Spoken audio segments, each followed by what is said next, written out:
We kick things off with a scene of despair and chaos as the monsters just decided to invade the world. People rallied together, fighting tooth and nail to protect what they loved, their home. Among these brave souls was our hero, Casselian Lawandian, who faced the threat with a fury worthy of an anime poster. Years passed with him piling up monsters and bodies without knowing what fear felt like. The blade in his hand was his only companion, until the day came when he had to take on Aaron's not so little brother. That dude was tough as nails. The battle was nothing short of brutal, but in the end, our hero showed who's boss and took that guy down. But like all good tragedies, in the aftermath of the fight, he also fell. However, fate, that sly trickster, had other plans. Lawandian's soul wandered through an endless void until it stumbled upon a human boy from a planet called Earth. The kid was named Su Dogan and looked like he was on the brink of death, clueless about how he got there. Before he made his final exit, he had one last request, but Lawandian cut him off, saying it wasn't the right time. Truth is, the guy just wanted to die in peace. He was fed up with life, having lost a ton of things, including his home and family. He failed in his last battle, but even so,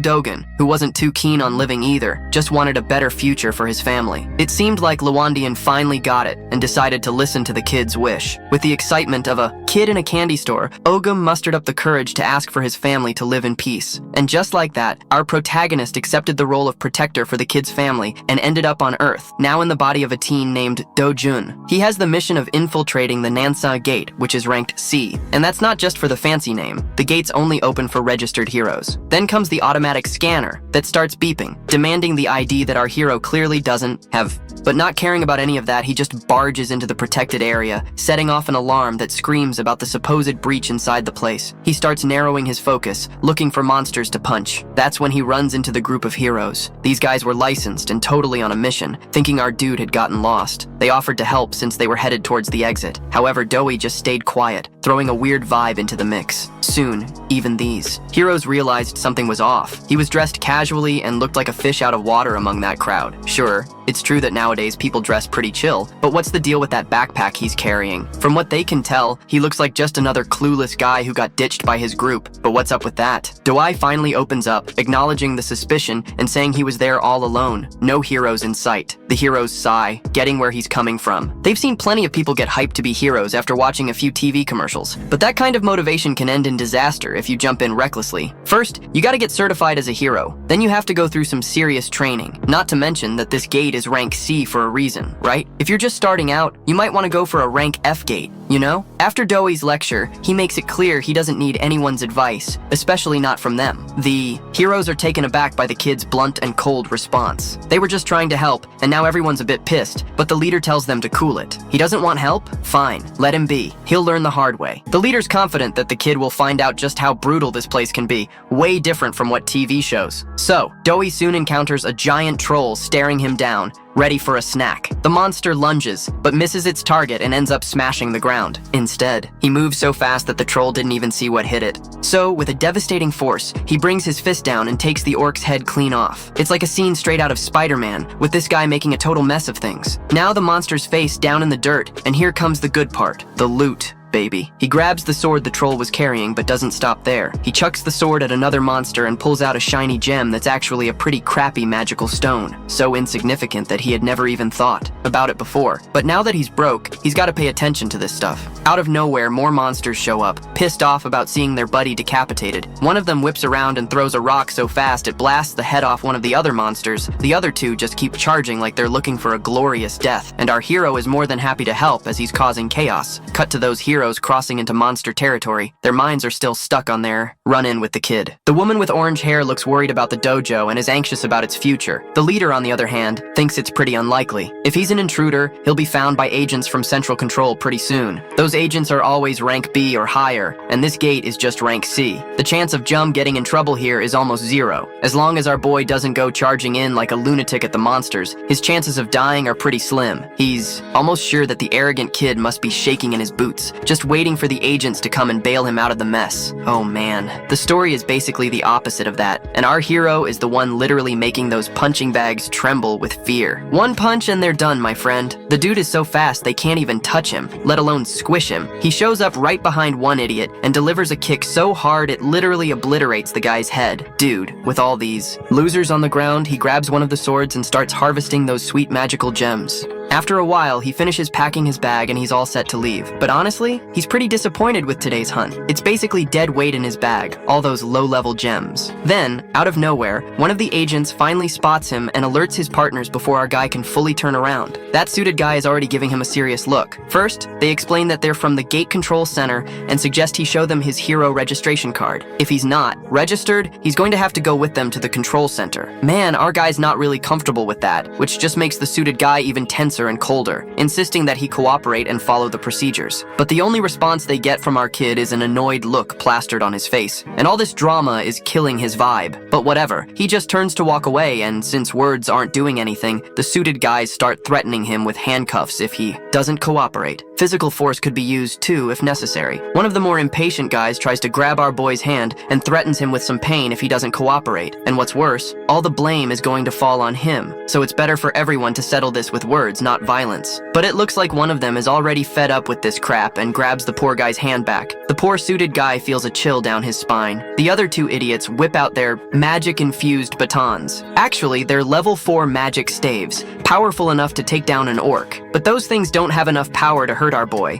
so he twists the jerk's hand, making him cry like a little kid. Oh man. Then he gives them a final warning. They better scram now if they don't want to lose the last shred of dignity they have left. Eventually, those guys are fully pissed off, but they're going to have to retaliate with violence. They try everything to take a swing at our guy with their magic staves, but no one can. Our guy delivers a crushing blow right to some poor dude's back, then another one to his gut, and then he zeroes in on the guy in glasses. He's the last man standing. The last dude already senses trouble coming. He's tensing up. Then, out of nowhere, he disappears into thin air, making the poor guy freak out as he sees the guy literally vanish. Then, out of nowhere, he gets a sneaky punch right in the stomach. The dude stumbles backward in pain, looking like Dojo is done with. All this nonsense and the agents are being super annoying, so he starts considering registering as a hero because let's be real, as long as he avoids shady or illegal stuff, no one's gonna be hounding him. Then our guy asks about this thing called a rift, and that just completely confused us. Quick context on how the world works. So, there are all these passages that connect to another world filled with weird monsters. These things are scattered all over the place, like, it's insane. The precious stones they're mining from monster corpses turn into new energy sources, so you get it, right? They're super coveted. Every government-controlled passage is open to heroes, while the so-called gates, passages that the government doesn't control or that are closed, are known as rifts. Now back to our boy, who finds it ridiculously annoying that these suit guys follow him around, accusing him of trespassing. It doesn't matter which gate he goes through, the poor guy is just trying to explain that if an unregistered hero enters a gate without permission, the control center automatically gets notified. The agents just hanging out around there are dispatched right away. So as our hero is thinking about going into a rift, the agent makes it clear that these things aren't as easy to access as that gate. Breaking into a rift is going to come with serious consequences. 2-1 couldn't care less about this talk though. He grabs the poor guy by the face and tosses him aside like he's a bag of trash. And boom! Saturation. The poor agent is regretting not calling for backup. This is way over his head.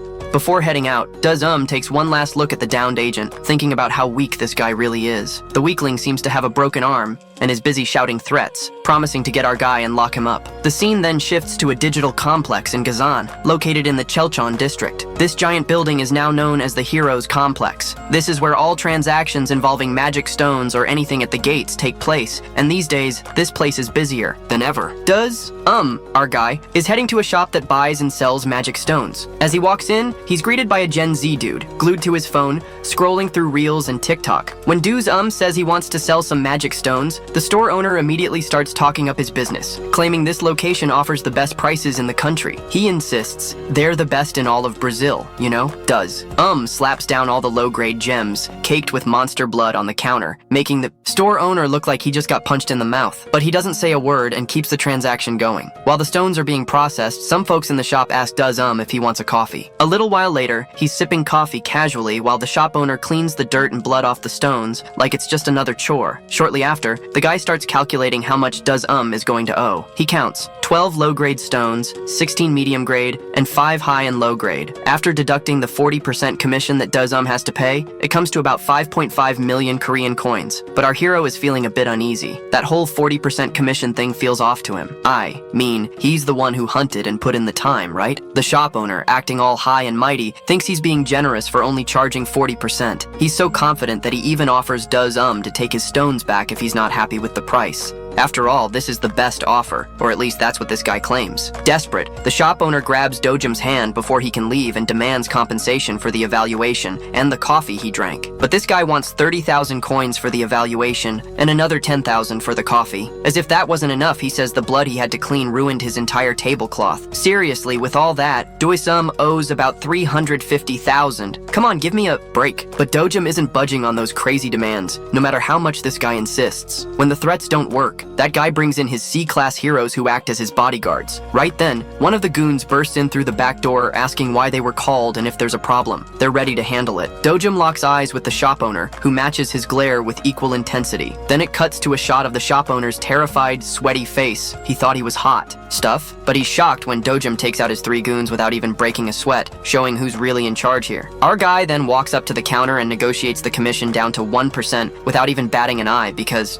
let's be real, when someone like Doi-sum looks right into your soul, there's just no arguing. So with that, the deal is sealed. Dojum walks away with a fat stack of cash for the work he did, or rather, for the punches he threw outside. His grandma and sister are left in awe at the money. Grandma even doubts that Dojum's got real cash, but he quickly clears it up, saying the money came from a loan to a friend who started a cool business. But Grandma doesn't buy it. After all, this guy doesn't have many friends. Meanwhile, Doi-sum's sister is super excited about the wealth they just snagged. His brother, all affectionate, gives her a little pat and fuels her dreams of the luxurious life they're about to live, and the little girl jumps for joy, feeling rich as heck. Seeing her so happy, he feels like he's really fulfilling a promise he made one day. Remember what the guy who used to own this body said? He just wanted his grandma, half-sister, and young to be okay. That poor guy disappeared before Dojum could even say a word, and when he woke up, he realized he had become Dojum. Now, his mission was to make sure this little family lived safely and comfortably. To do that, he's thinking about buying a safer house in Korea, which is going to cost a whopping 110 billion. Making the money shouldn't be too hard, especially once he regains his original power. This world is pretty similar to the one he came from, the one that got blown up. The only major difference is that the creatures and gates here are way weaker than in the world he watched crumble. And for a guy who's been called the god of the sword, this place is just a sandbox. So far, he's only been fighting with about 10% of his original power. Suddenly, there's a knock at the door. The dude gets up and decides to answer it. When he opens the door, he faces 2 thugs outside. These guys are there to collect a debt, and Dojum owes 11,048,000. Looking closely, Dojum already knows these guys are loan sharks. Even if his debt was only 5 million, which was what he spent on Grandma's hospital bill, these creeps are charging outrageous interest, demanding 10 times the amount in no time at all. They already know he's making money from the gates, so they want him to cough up the cash since it's all documented. But the only payment these guys are getting is a punch, one that's going to shatter that big guy's jaw. That punch sends the thug flying, while his partner just stands there stunned at what he just witnessed. Then, 2-1 shoots a deadly look at the skinny guy, remembering that more than 9 million has already been paid. So,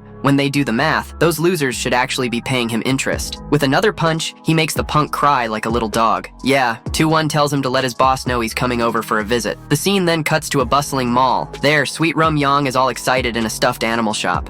Dojin took her on a fantastic shopping spree. Today, she gets to pick whatever she wants, reminiscing about the original Dojun who brought her feelings back to life. The scene is beautiful, with Dojun treating Young with such care, even though she's his half-sister. He just wants to keep doing that, ensuring he pours all the love he can into this little girl. Finally, she picks out a stuffed animal she's been eyeing, a tiny, super cute bunny. She selects it carefully, trying not to be too extravagant. But of course, Dojin decides to get her a much bigger stuffed animal instead. He doesn't want her to hold back at all. It's her day, and she can choose whatever her heart desires without even thinking about the money. Then they indulge in some good food while enjoying their meal. An unfamiliar voice suddenly calls out our hero's name. It's a middle-aged woman, followed by a bunch of guards. This chubby woman seems to be another loudmouth who loves to take jabs at our guy, just like his mother who brought him into this world. Naturally, these sharp comments infuriate our hero more than anything, while the little girl is completely clueless about who this woman is, or why she's talking smack about her so casually. The woman quickly focuses her attention on the girl, and asks her name. The girl introduces herself as LaRue Yang, which makes the woman realize she's Dojun's sister. Out of habit, she throws a jab at the girl's clothes,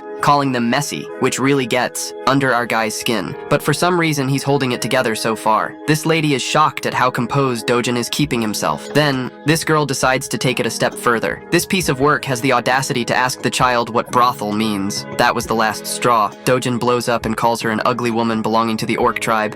The woman's eyes go wide and her mind goes blank as she's caught off guard. Right now, we need to give a bit more background to understand why Dojo is only tolerating this woman up to a certain point. Wise Dojo was born as an illegitimate son and grew up in poverty. At the tender age of 7, his mother passed away, and he barely made it to his father's house. With his father marrying a new woman, he was shunned by everyone. The situation only got worse when his father's legitimate wife gave birth to a child, and both of them were completely ignored. Things got so bad that he was kicked out of the very house he lived in, so he ended up living with his half-sister at his grandmother's place. While our protagonist reflects, he feels pity for Duan, who had to endure all of this, and still tried to keep a smile on his face, as if there wasn't any pain in his life. But now he wants to change everything. It looks like this woman is his half-sister, which explains why he's been trying to hold back, but he can't take it anymore. He remembers how he shared a roof with this orc woman, who is just so disgusting. She's also really stupid, making brutal comments about how she's a failure and has an inferiority complex. That's the only reason he projects his insecurities onto others. Everyone at the mall is watching them as if they're the center of attention. The orc woman is totally annoyed and about to lose her mind, but then Duan's stepmother walks in. Seeing her mother, the orc woman rushes over to her like a whiny puppy, complaining that this boy has insulted her with words. But the mother gets irritated at the sight of her daughter whining and shoots her a cold look. Then she turns her attention to our boy and greets him with all the grace she can muster. She invites him back home to have a little fun, but Dojo knows full well that his stepmother is fake. After all, she's the one who caused the most misery and unrest. At 12 years old, the woman keeps reminding him of a bunch of things he never wanted to remember, triggering his PTSD.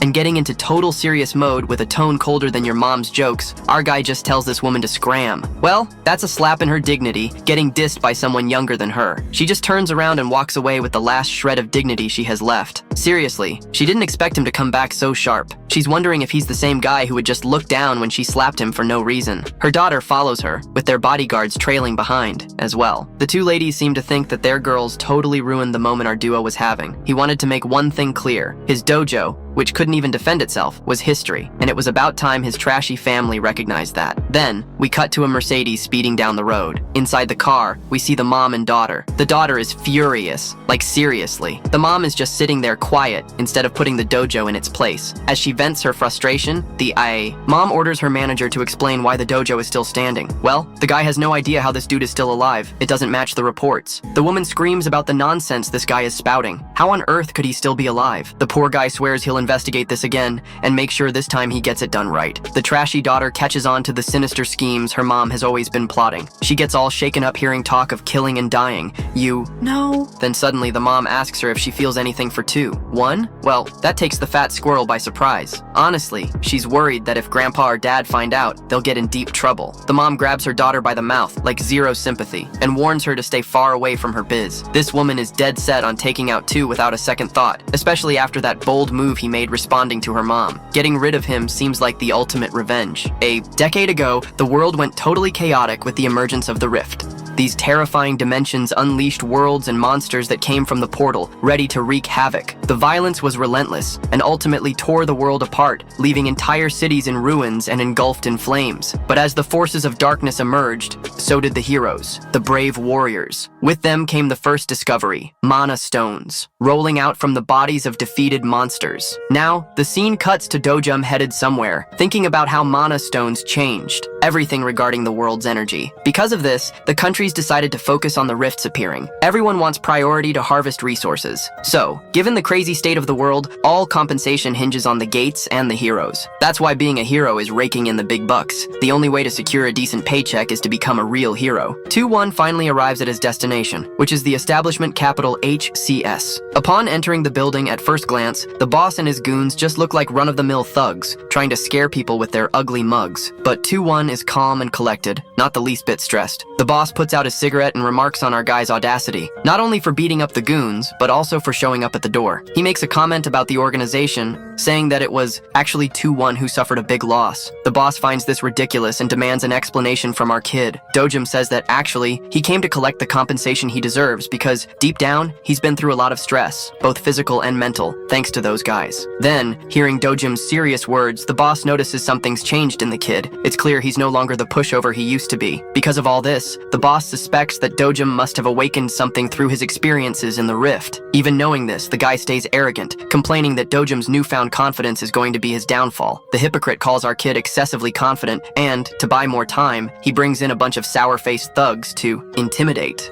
2-1, of course. He can gather all the strength he wants. But when it comes to facing the god of the sword, those guys are just bugs. The funniest part is that the human thinks his Dojin is nothing more than a D-class hero, that his organization is gonna stomp someone as weak as that. Meanwhile, Dojin is just chilling on the couch in the background, stared at by 5 guys without even flinching. He tells the boss to sit back down. The boss is like, "Wait, what?" with a calm expression, still surprised that Dojin is still talking, and claims it's not over yet. Upon hearing this, one of the goons decides it's time to challenge Dojin in a playful way. Our guy takes off his glasses, adding to the confusion, and then, bam, he throws a Mike Tyson-level haymaker right to the guy's face. The dude gets launched from the impact, leaving his friend speechless. But it doesn't stop there because the beatdown spills over to everyone. While Dojin takes down another goon, he makes sure to point out a few things. He mentions some shady business from the boss and spills everything he knows about the fake identity scheme. After landing another hit, he tells the boss he's looking to register a hero identity so he can cash in. Dodging an attack from the last thug, Dojin hits back with triple the love and puts everyone to sleep. His special routine works 100% of the time. Dojin keeps laying down his demands. He needs an identification that won't land him in trouble. Later, the boss is in shock. Our guy remembers he's only got 1 day to forge that identity. Some of the guys didn't even get involved, which is a huge compliment, because they're the type of NPCs that would challenge even God. The boss is nearly crapping himself as he tries to gauge the level of 2-1. At least this guy seems to be B-class, and the human is so lost in thought that he happily accepts the job. Finally, our hero Dojun grabs the boss's shoulder in a polite way, but the look on his face says it all, like, "I'm here to collect you." He wants to know if his stepmother Hong Reju ordered an attack against him.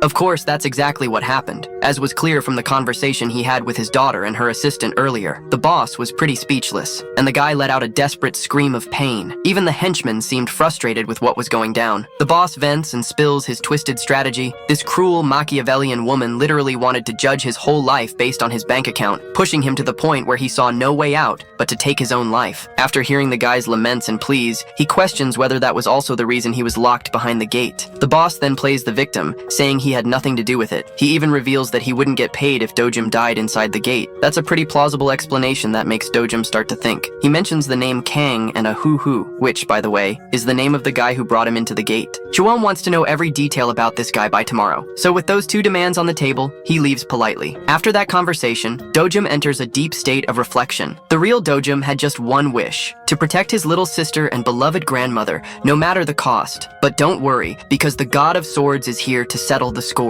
And guess what? The next day, our dude is officially registered. He's still stuck with a rank B classification, unlike all those other stories where the protagonist is always down and out. When he taps his card on the machine, the system recognizes him, confirming his identity, but he gets a warning that this rank is still below the tough mission he's about to face. This leaves him pretty pissed, thinking he should have done something more to secure a higher rank, even with the system warning him not to enter gates above his level. Now let's talk about the Night Isle gate. It's basically just a rank B gate, but that doesn't mean a hunter of that rank can actually survive. Heroes are always advised to stay a rank above the gate for safety. Anyway, that dungeon is rank D, so it's pretty spread out, and hunting solo is going to be tough. But the good news is, it's got tunnels, so it won't be too complicated to hunt here. But for our guy, the words risk and danger don't even exist in his vocabulary. What might happen is that he faces a swarm of monsters in tight tunnels. 2. One smiles as the first opponent, a giant snake with a creepy purple scale. For most heroes, this would send them into a total panic. But for him, it's just a good luck sign as he gears up to start the fight. Oh, and just a heads up, the snake has plenty of friends, and their tongues remind me of something out of Harlequin. They try to attack, but it's all pointless because our guy is a killing machine, ripping out and collecting mana stones. The killer Black Viper is a monster with paralysis poison that drops anyone with the slightest touch. So, 2. One launches forward, like a missile, and lands a crushing blow. Before long, he's already dismembering the creature, leaving a river of blood in his wake. With that creature down on the floor, Dojin checks his gear. The gloves he bought are holding up against the poison just fine, and they only cost 300 grand. Back to the hunt, Dojin focuses on 4 more ugly, limbless lizards, exploding their heads with brutal speed, and more blood sprays until the lizards are sent off to the great beyond. 2 of them join the others, trying to find magic stones, ripping them from the monsters' bodies, but to their disappointment, no sign of magic stones. That's just how the world works, with those monsters having only a 3% drop rate for mana stones. So, he's going to need to hunt hundreds of these to get anything good. As he continues on his path, he runs into this old bonehead. You might think it's the boss, but Dojun has a different idea and asks the giant snake if it's the boss monster. Dojun thinks this is a good move since the big guy showed up,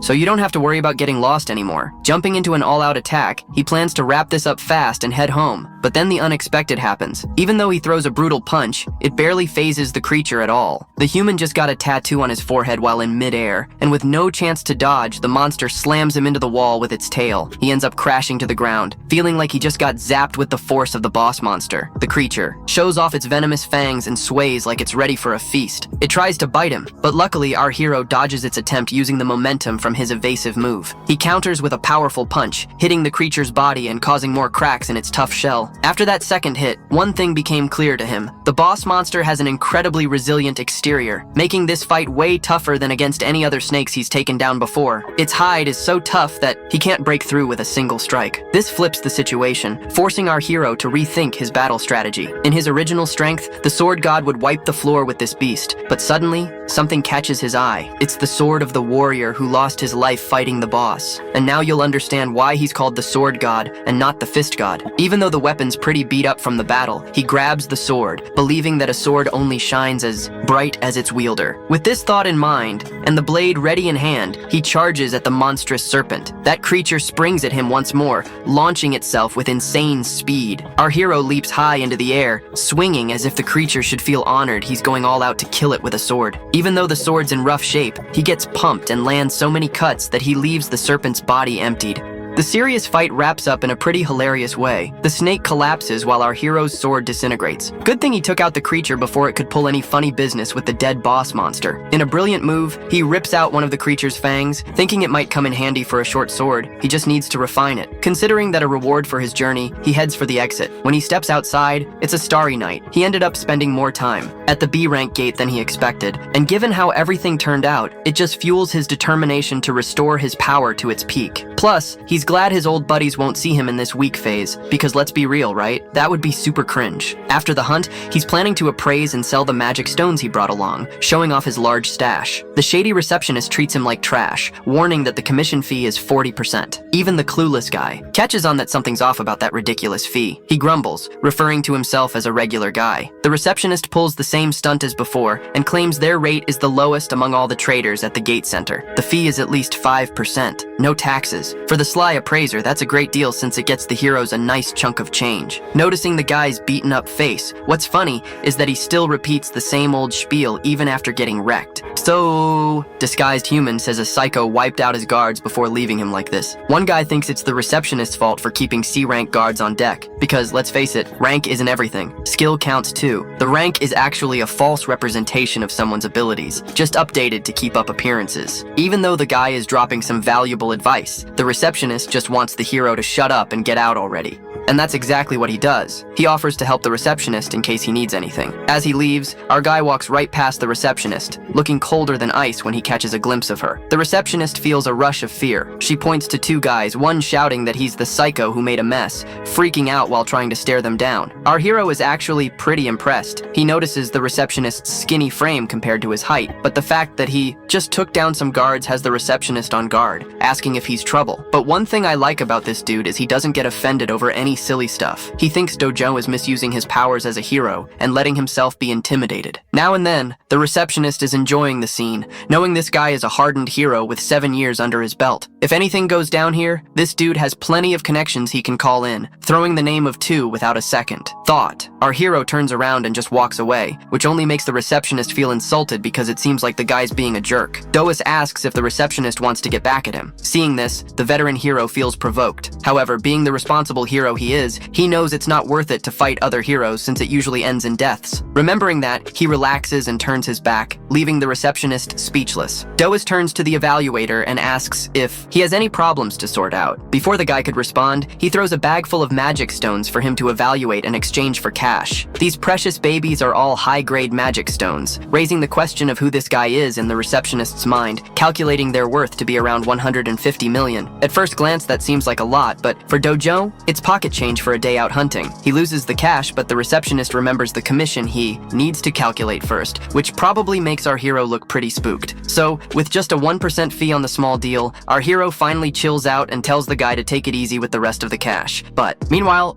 In the hilarious evaluator's mind, he's itching to smack this guy for his audacity. Speaking of which, the receptionist is already warning that he needs upper management's approval to release such a crazy bill. Without wasting any time, Juwon demands that he go get that approval right now. So, the guy quickly calls his boss, whispering about everything going down. But before he can negotiate a softer deal, Juwon snatches the phone from his hand and goes straight to the boss, asking him to hurry up with the cash. The boss agrees to release the money but just asks for the phone back. When Juwon hands the phone back, he accidentally smashes it against the wall. Oops, my bad, bro. The employee is in agony seeing his phone broken and shattered, while Juwon tells him to get the cash ready quickly since everything's good now. The receptionist complies and starts preparing several bags full of cash. In the end, the guy feels like crap for being forced into this situation. 10 minutes later, causing a fuss, the boss storms into the store angry because the employee isn't answering the phone. The funny part is the receptionist gives up and decides to embrace his firing. The boss then sees the shattered phone against the wall and immediately realizes things didn't go well. He grabs the phone and calls Juju, asking her to come quickly. Ju-young, on her part, is a young celebrity with pink-purple hair. She's so fierce that people call her Ju-young and treat her like a real star. Plus, she's rocking a super stylish look. When she arrives at the store, the receptionist is left speechless, and she greets him with a big smile. Seriously, there's a huge reason for all this hype around her. She's the 4th S-rank hero in the country. Man, that's unbelievable. Rumor has it that she's the boss's niece, but the real question is, what's this girl doing here? So, confirming the rumors, Young-hyung explains that he came at the uncle's request to look after our somewhat reckless hero. Curious about the whole situation, the elegant S-rank settles in and gets ready to hear what's going on.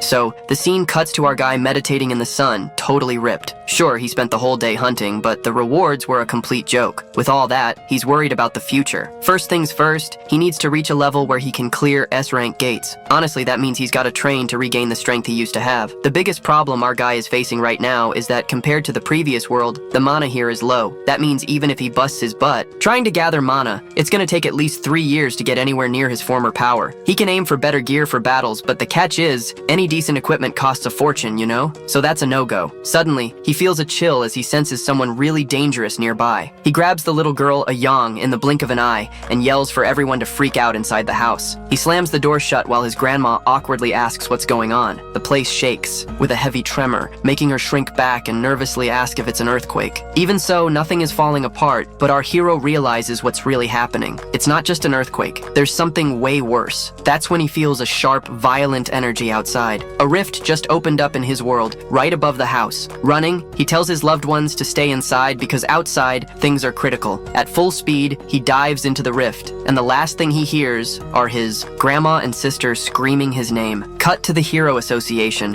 where everyone is already on high alert because of the rift emergency. As for Mappo, this pops up 63 days after the last emergency. So, seeing the White Lion Guild closer to Mappo, the manager wants the team to contact the guild and warn the heroes in the area to deal with the situation. After taking a closer look at the location of the rift, he realizes it opened right above a residential house. That's a serious, situation for them, because if a civilian gets caught in the rift, it's pretty much a death sentence, not to mention the rift isn't going to let anyone else in, and if the people inside die in 10 days, they're sending a wave of monsters that will wreak havoc and destruction in the area. The monster wave will be so uncontrollable that the place will be completely unsafe. The manager is curious about who the crazy person was that went into the rift, and they soon find out it was their dojo's resident. According to his grandmother, he jumped into the rift to protect his family, so with that info, everyone kind of thinks he's not really a hero. This complicates things a lot because the chances of a civilian making it back from the rift are almost non-existent. People are panicking, but also feel helpless, since there's nothing they can do. Then it cuts to the stepmom of Dwajeon, totally furious when she hears about his new awakening. She can hardly believe it. Her assistant reports that even without being registered in the Hero Association, they came to check on him, and confirmed he's an awakened from the last incident at the gate. That frustrates her because Kang-chi was supposed to finish the job, but instead, he just made the target stronger. Going completely off the rails, she slams her hand on the table, asking why the hell. They couldn't just kill this guy. Her anger only builds when she finds out they also got paid for the botched job. Filled with frustration, she starts yelling at the manager, sending a direct message to Kang Shirohu, and warns that if he doesn't take care of Dojum personally,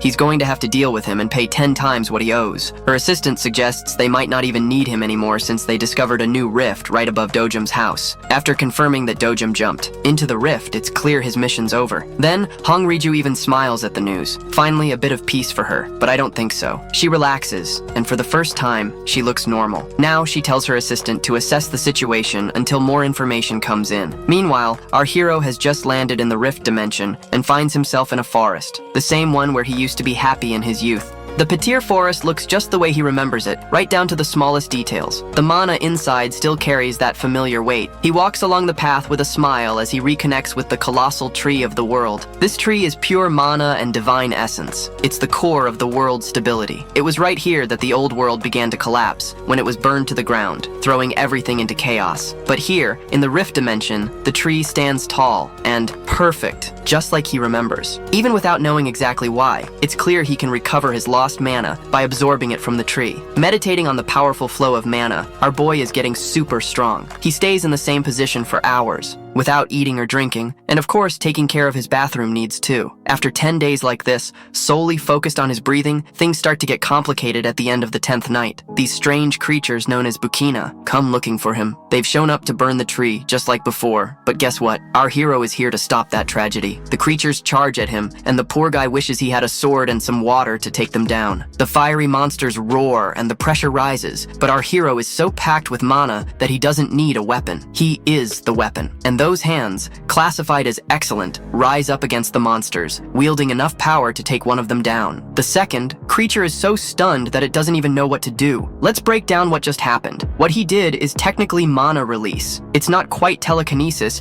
it's a bursting attack that uses pure mana like a slap in the face. He hasn't done it like this in ages. He had been all drained of mana. But hold on, the mouthy creatures aren't done yet. They launch a counterattack, firing energy blasts. The explosions come rushing at our warrior, who seems like the strongest guy in the world, and his mana is so potent that it shields him from any damage. Full of mana, he charges at the creatures. And now he's claiming he's defending the world tree, and with that, he's ready to have some fun, putting into practice what he's learned. The creatures launch another attack, but he grabs two of them and shuts their mouths. That charges up his ability, and it explodes in their mouths, resulting in roasted meat flying everywhere. The creature bodies drop, leaving behind precious magical stones. But that's just the beginning. There's a lot more to come. 2 is living the dream, grinning as he unlocks the ability called Eternal Ember. After taking down those monsters with a smile, he starts slicing through enemies, smashing them and collecting tons of mana stones. The slaughter feels like a walk in the park, and he wipes them all out at once, hitting the jackpot with how many stones he's got. Among them, he finds a shiny coin or a seed that gleams in gold. That's the Eternal Ember, right there in the palm of his hand. Now he feels like he's regaining control of his power, crushes the chip, and unleashes his flames. The way he's handling the Ember is kind of like a chill Sukuna. Normally, he should keep collecting mana from the World Tree, but he's already hit the max absorption limit. So, the alternative is to absorb the Ember, turning all his mana into fire mana, which is exactly what he's doing, unleashing a torrent of flame energy. Back in his old life, he didn't care about the Eternal Ember. He didn't think it was necessary. Now he needs to absorb all of them, and it's going to take about 10 minutes to finish. Luckily, he collected a bunch of them, and now the goal is to absorb as many as he can. The scene has caught everyone's attention. Reporters are on the scene while agents secure the area. Bang Xiang-gu is pissed off at the audacity of this guy who jumped into the rift way too early. This guy totally gives off vibes of being a copy of Shin Jong-gu from Solo Leveling. Our protagonist, sporting blue hair, is Kim In-ju, who even gets Dojun's moves to save his sister. But if one doesn't buy into the whole thing accusing Don Juan of being greedy and out of touch, he mentioned it would have been better if Don Juan had offed himself in a more typical way. That's when our hero realizes that if he dies in that crevice, it's gonna turn into a full-blown amusement park for monsters. The guy starts questioning these cracks popping up after the rain in places like China, Switzerland, Turkey, the UK, and Brazil. That's one of the reasons why Gilmar is stuck trying to handle so many cracks at once. This kind of phenomenon doesn't happen every day, and some countries manage to keep it together just fine. There are some guys here who are really pissed off because their situation could easily spiral into total disaster, all because of this dude. With Ongu so riled up, begging for that crack to boot the unfortunate guy out, but talking about the big purple giant. 28 days have passed since he first showed up. The identity of 2-1 is still under wraps for privacy reasons, but for now, they're just calling him the regular person. Meanwhile, the rest of the world doesn't even know who 2-1 is. The head of the money lending organization is starting to connect the dots. His assistant even confirms the report to see if his involvement is legit. Kim Myung-gi-tae is there, being the right-hand man to President Wang Shang, his obi, and he's super curious about what the chances are of Dojo making it out alive. The assistant is almost sure that the regular person has less less than a 1% chance of surviving, but the mere thought of Dojo being treated like a regular guy brings a playful smile to this dude's face. Man, that's the same person. That so-called regular person literally put his men in the hospital bed. They're overestimating the skills of the only civilian who went into the crack. And now, Shang-Chi is also wanting to know what the chances are for someone to survive as an awakened individual. Even Shang-Chi admits that fighting skills aren't the same as survival skills. Seobi wants to protect Dujun's family, but not for noble reasons, you know? This greedy guy is actually thinking about selling the organs of the family members if he doesn't come back. And if he does come back, he'll blame Dujun for the debt he's taken on for taking care of them. He's the perfect embodiment of a leech. Then it cuts to the mesmerizing world tree. Here, our boy is speeding through his training arc, his body now brimming with mana. He's so focused he doesn't even realize how much time has passed,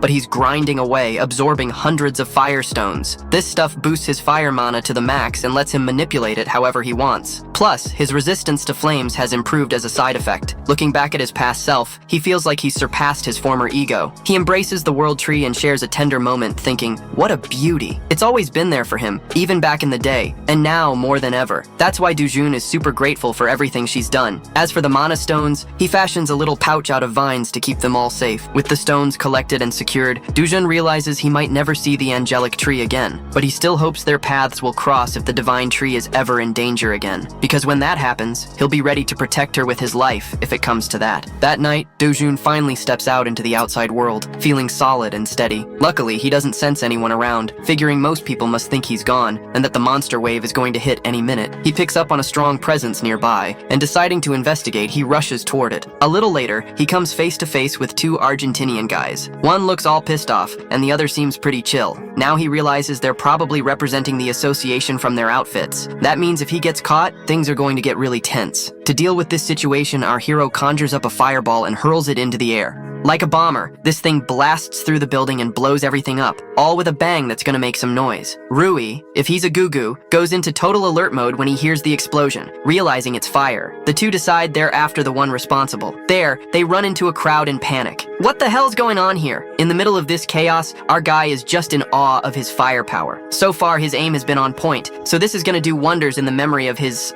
old buddy Chusuke. He wonders if the wizard would be impressed with his current level of flames because, you know, Chusuke was known as the strongest fire wizard on the continent. They had a solid bond, right? Then suddenly the sharp senses of a dumb go off, and he starts looking at the rift, noticing it's acting weird, and right before his eyes, it vanishes into the mist. The two agents rush over to see what's happening. When they arrive, they can't believe the rift is gone, disconnected from his world. Meanwhile, our guy is on his way to the next destination, totally chill about it. By morning, the news had spread like wildfire. The rift that had been open in Mapu for a month finally disappeared. It was announced that the rift vanished 29 days after the 2-1 entered, proving that the Hero Association was completely wrong to freak out over the monster wave. Plus, they have to deal with a fire that started just as the rift disappeared at a junkyard. Now, this led most people to believe that the 2-1 is dead, with no idea of what's really going on. Our guy is there, hiding, watching everyone argue about the kid's life and death. To him, the whole rift disappearance thing is a heartbreak, man. He feels crushed that he can't talk to the World Tree anymore. Without being able to protect the World Tree, he realizes there's still one thing he can safeguard. Then, the scene cuts back to HCS, the capital, where the idiots are partying, celebrating the death of the 2-1. Thinking he could easily get rid of his grandmother and sister, Bloodsucker is the kind of guy who squeezes people dry until there's nothing left. This bastard was back there talking about how they should let the little sister grow up to use her in different ways while they just keep talking nonsense. A familiar voice chimes in asking to speak to the boss. The scene cuts, and we see Bloodsucker there, singing and happy, thinking that 2-1 is finally gone for good. His assistant is reviewing the next day's schedule, and it looks like he's free most of the time, except for one lunch appointment. Hearing this, he beams, because he knows he's going to party at a nightclub under Madame Kang's watch that night. But then, he walks into the building. As he climbs the stairs, he realizes his men are being tossed around like toys. My dude, his blood is splattered everywhere, and this is all because of someone he thought was dead. Our guy throws that loser to the ground and tells Bloodsucker to crawl back like a dog. This sinister order sends shivers down the company president's spine. Our hero steps up like a true leader, taking his place in the chair. He repeats the command to the clueless Shang, who's still grasping the seriousness of the situation. Without hesitation, he starts crawling, relentless as ever. Dujum tells him to bark, because he deserves to be treated like an animal, right? The command is so intense that Shang Seobi starts crying from humiliation. It Only takes him a second to manage a bark, but our guy isn't anywhere near satisfied. He personally makes sure this bastard will bark several times for everyone to hear. The president is being reduced to less than human, just like how he treated others. Joel points out that channels like him only pretend to be obedient until they find a chance to stab you in the back. Bloodsucker, begging, is trying to set the stage to be a loyal dog if necessary, but 2-1 is already fed up and slaps the bastard hard across the face. This force is enough to leave this guy gasping for air and spitting blood. The assistant watches everything unfold until he's called in. Then 2 people name him the new head of the company, suggesting that this kid should stop bowing down to a jerk like Changi Subi. Knowing these fools are ready to stab someone in the back, he orders the assistant to take out Changi Subi however he wants, giving him full freedom. Of course, that's too heavy a task for a decent little errand boy. He apologizes, saying the leader has a lot of connections, so things could get messy if he's the new boss instead of Changi Subi. On his behalf, the president begs Dojum to give the guy another shot, but Dojum isn't having any of that. He suggests wrapping Changi Shelby's body in a barrel and disposing of all the evidence by tossing it in the ocean. Then, seeing that the bosses aren't willing to comply, our hero changes tactics. Crazy One threatens the whole team, saying he'll toss them all outside like monster food. Even then, just bringing that up makes them plead for their lives. He promises he'll never betray them again and that he'll always serve Dojum. This gets our hero thinking. He could easily smack Changi Shelby and end this, but something in him has changed. Realizing this, Dojum sees he's softer than his past self, relentless. So this time, he agrees to reach out to the guy. I just know Changi Sobi is about to be in deep trouble, praying he doesn't piss off Dojum. Again, he shakes the hero's hand, promising unconditional service from now on. But hold on, something's off. Why is his hand on fire, smoking and burning? Yeah, even though Crazy One has calmed down a bit, he's still ruthless. Man, looking into this guy's eyes, he reminds the scumbag that this is his last chance. Then, Dojum rips off his hand, leaving it as a charred mess. After that meeting, he walks out, completely ignoring the president's screams of pain, and leaves a final warning. If any of them cross his family again, he'll personally make sure they meet the afterlife one way or another. Extremely slow, now her new job is to protect the family. Officially, the guy known as her dojo disappeared like a pencil when the crack opened up. But in reality, he's just over at the McDonald's on the corner, or maybe it's a Burger King. And the government, the Hero Association, and the media, they don't really care. They just swallowed the news like yesterday's leftovers. Everyone treated the civilian who went into the crack like he was already 6 feet under. Even if he showed up claiming, he was alive, no one would buy it. That dog, under judgment Wang, is helping our guy find a new home. Dojo finally managed to get his sister a decent meal, some quality fast food, and the girl was happier than a kid at an amusement park. Now she can go to kindergarten with the other kids and enter elementary school next year. But when the topic of school came up, little Young's mood dropped like a rock. Gross! She stayed the same, like, what the hell, dude? He was in shock when his sister told him the other kids were bullying her for being an orphan. Hearing that broke Jum's big brother heart. If she doesn't want to hang out with those mean kids, then so be it. So finding out she really didn't need to go to kindergarten to get hit made Young super excited inside. Jum's already plotting a plan to get his sister into a private school. That night, Jum found out that Kim Myong had been hiding his grandma and sister in some motel while he was stuck in the crack. The little glasses-wearing jerk almost broke his back trying to apologize. Then he tried to convince Jum that the motel was part of his company, so it was safer than any other place. You know, today, Jum's too drained to deal with places. So he heads to the room and visits the grandma again. Little Ryun jumped on him like a bear, and Grandma held his hand, just happy to see her grandson back alive. At first, the tough warrior was a bit dazed, but when he felt the warmth of family, he accepted the love, with a smile. The little one and Rune are loving McDonald's.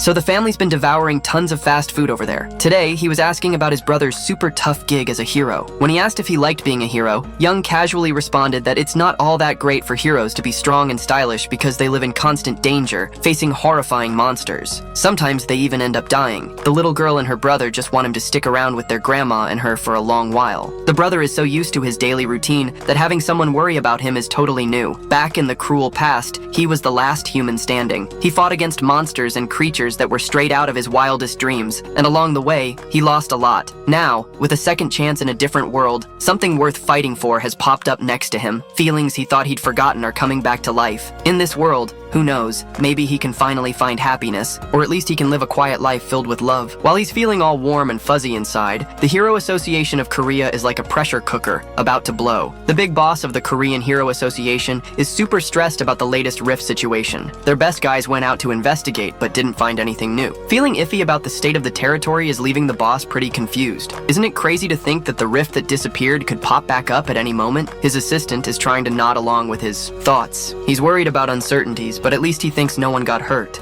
Tai Wang is like one of the 100 most respected and brave heroes in the world. If he wanted to, he could get elected with the highest number of votes in history for president, but thankfully, he's not interested in leading the nation or being rich. What he really wants is the safety of the people. In other words, this guy is the real deal. Even if it takes time, he wants the investigation to dig deeper, covering the entire area around the rift. The residents there have already agreed to sell their properties to the association, so it shouldn't be an issue. As a consolation, Tai Wang wants to offer these folks more than the market value for their homes. It's the least these guys can do after all the trouble they've caused. All the trusted sources are saying there's been a breach in several countries. The way things are going, something's definitely up. The US and China are already managing their breaches, but one country is in really bad shape, the United Kingdom. Even though the trusted heroes and veterans have been sent to clean up other breaches, people are just in shambles. The month-long mission to wipe the UK's breach off the map has finally fallen apart. It's a humiliating defeat. The breach wave in the UK officially kicked off in the city. Its people continue living their everyday lives like nothing is happening. Amid the chaos, there's your dojo, blending in with the crowd. Today, they're heading to their favorite store in the Heroes Complex. As they enter the store, the guy at the counter instinctively greets them, but chokes on his words when he sees our hero's face. The dude practically froze in fear. But guess what? The manager is in the store today, so he won't have to deal with this sadistic customer alone. Phew! The manager, who was casually reading a newspaper, suddenly closed it and started to pay attention. He already knew this guy was the same one who had been pushing him to buy some really bad quality crystals. The one too, with a nonchalant attitude, took off their backpack and dumped everything on the floor. Actually,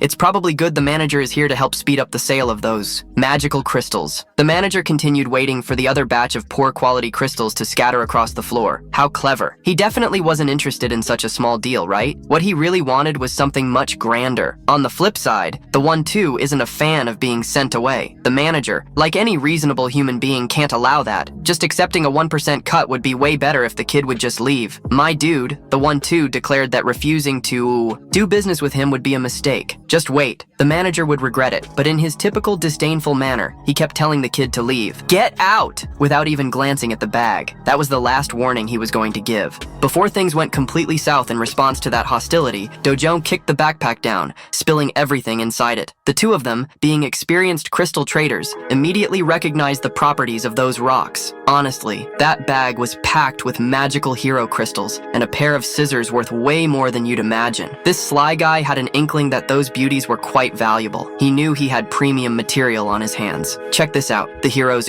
magical crystal was used by a notorious Mexican drug dealer named Kozamar. One night, an accident in a lab changed his life and the world's perspective on those tiny stones. The magical crystal made Kozamar awaken as a hero. Just think about it, right? Since then, that stone has become invaluable for anyone looking to awaken, be a hero, and improve their mana. A source of energy this rare is considered top tier, you know? But man, to show his power, Dojo told the idiots to pack up their stuff so he could bounce. Then, suddenly, the manager completely changed his tune. He even took our hero to a VIP area and offered him some drinks while the cashier polished the crystals. He was getting kicked out, yet here he was, glamorously sipping a cold drink. His demand was now 0.5% of the total. Damn, it was already low, and now it got worse. But he kept saying that respect is important. Seriously, bro. In that way, the manager showed some real excitement. One guy literally threatened to cancel the whole thing. So, in past negotiations, he had accepted 1%, and now it's like, screw it, now it's 0.5%. At that point, the manager, feeling down, bowed his head and made the most sincere apology he could muster, but one guy was already fed up with those empty apologies. At the counter, the cashier was cursing Dojo, thinking he was a rude idiot. Realizing that his pitch didn't convince the young guy to make a bigger offer, the manager decided to put on a show and give a long lecture about the crystal markets and pricing, but one guy didn't have time to listen to that, blah blah blah. He stood up and made the manager panic, feeling like he was about to lose the best deal of his life. I was trying to escape. The manager offered 9%, but it didn't work. He started lowering it to 8. It was that tough chess game, you know? The negotiation game, and it went from 8 to 7, then from 7 to 6, and finally down to 5%. The thing is, at that rate, the guy's shop wouldn't make any profit. While the manager was panicking, your boy jumped in and he grudgingly agreed to settle for 1% out of respect for the past. Inside, the manager wanted to scream and curse this extortion. He just couldn't let the product slip away. The next words from your boy almost made the manager lose it. On top of what he brought today, he still had 7 more bags of those priceless crystals. months. So, what happened? The contract was quickly drafted and signed. A few minutes later, the 67 billion deal was all wrapped up, and the money dropped fast into our hero's account. Damn, at this rate, that 110 billion gold didn't seem so far off. The big issue was that getting more high-grade magic crystals through normal channels was a huge waste of time. If he could find a way to travel through the rift zones without breaks, he'd be raking in treasures like crazy. While he was looking at his phone, suddenly a government message was sent out to everyone in the country. Dude, they finally announced the outbreak wave from the southern region of the kingdom to the public. Everyone already knew things were about to go sideways. In the meantime, everyone was banned from traveling there. What a drag, right? After reading about that crazy real-world problem, the Dojin totally lost the urge to keep paying attention to the store manager. Back in the day, no matter where he was, he probably would have jumped right into the action to try and seal the rift himself. But he's not that guy anymore. Now he has some more rewarding things to take care of. That night, dinner was on the Dojin, and they were ready to grab some meat. Little Uni was drooling watching that marbled pork and beef sizzle on the grill, and wouldn't stop coming back for more.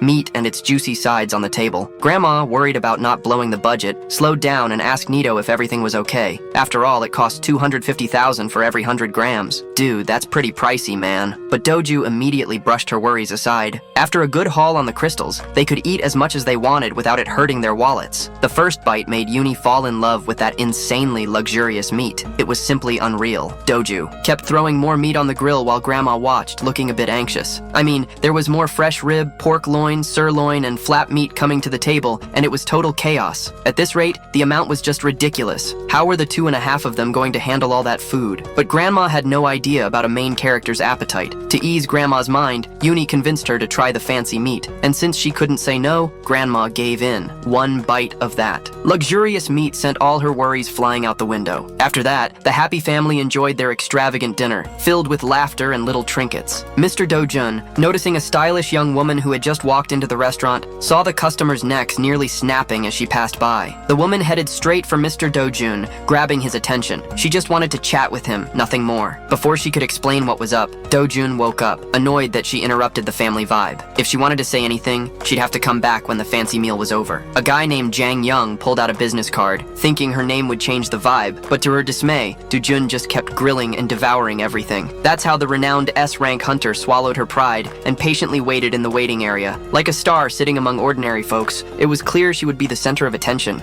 Men and women were looking on excitedly at the woman who embodied pure heroism. She wasn't just ranked 4th among the national S-class heroes, many would even place her among the 10 most beautiful women in the world. Everyone there was thinking the same thing. What the hell is taking R1 so long? She was ignoring the chaos around her, recalling previous intentions. As far as she knew, her Dujun had entered the gate 2 months ago and came back alive from the ordeal, and now he was suspected of having awakened. He had been presumed dead in the map fisher incident, but there he was, alive and having dinner with his family, and he seemed to be doing pretty well financially, right? Besides all the nonsensical dramas, a sharp look from the kid put her on high alert. A guy who just awakened couldn't possibly be rank S in under 2 months, could he? Even the oil magnate who shoved cash into magic stones took around 5 months. Rationalizing, what was Dujun thinking about Jung? He must have some hidden special ability. Finally, Dujun, Grandma, and little Uni filled their bellies and became a bit happier. Near the exit, Jung decided to approach to have a chat with the mysterious young man, but just as she was about to say something, a group stormed into the restaurant with an air of superiority. Dujun's eyes sharpened like a knife at the sight of the man who had arrived. That damn guy with a smug face. He never expected to see Seok Dujun alive and well after the whole deadly gate incident. It was none other than the lunatic Kang Chiu. The guy seemed to enjoy Dujun's presence, almost like a cockroach. He even recognized the binder with just a glance. In the middle of the restaurant, the tension rose and silence fell over the place. Dujun decided to ignore the jerk's shallow insults and called for Jurian. Well, Chiu was taken aback seeing a rank S hero chatting with a cockroach. Dujun asked her to take care of the family for a bit. He just wanted her to call a taxi for them to go home. It would be much more convenient if he was out of the way while he went to collect an overdue debt from a stray.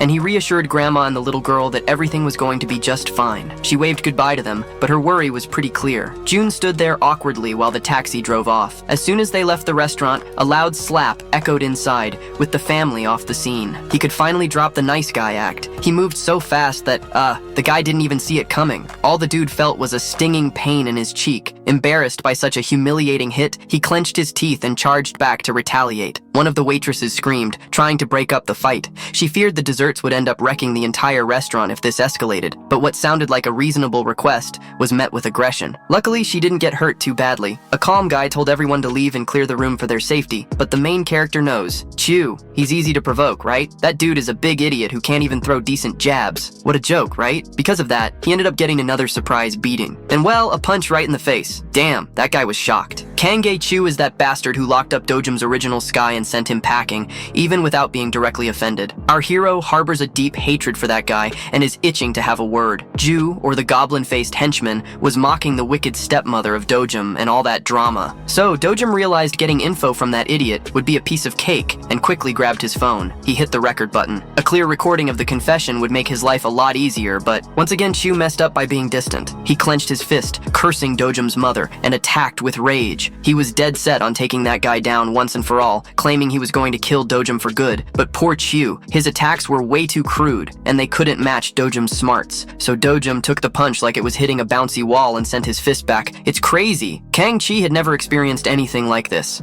So normally he'd use brute force to steamroll anyone in his way, but now he was up against someone way out of his league with that pea-sized brain of his. Suddenly he was thrown to the ground. Dojin followed through with the motion like a hunter playing with his prey. The punches that shattered Shingu's skull echoed throughout the restaurant, while the terrified waitress tried to call the cops. But before she could finish, a delicate hand snatched the phone from her. Then, with a bright smile, Yung held her and said everything was under control, and she didn't need to call the police. The girl felt relieved seeing someone who seemed to know what to do. In the meantime, the punches and slaps kept raining down on Kang, who didn't even have a chance to catch his breath, let alone scream. From what Ji could see, this guy was a B-rank hero. Not many could take him down this easily. Given that beating, Dojin could be considered A-rank, but just looking at the fight, it was clear. It was way out of balance. Without a doubt, before things got out of hand, Ji asked Dojin to ease up a little. She just wanted to make sure Kang wasn't going to die there. So, Dojin decided to listen and tossed the limp goblin's body onto the floor, wiping his hands as if nothing had happened.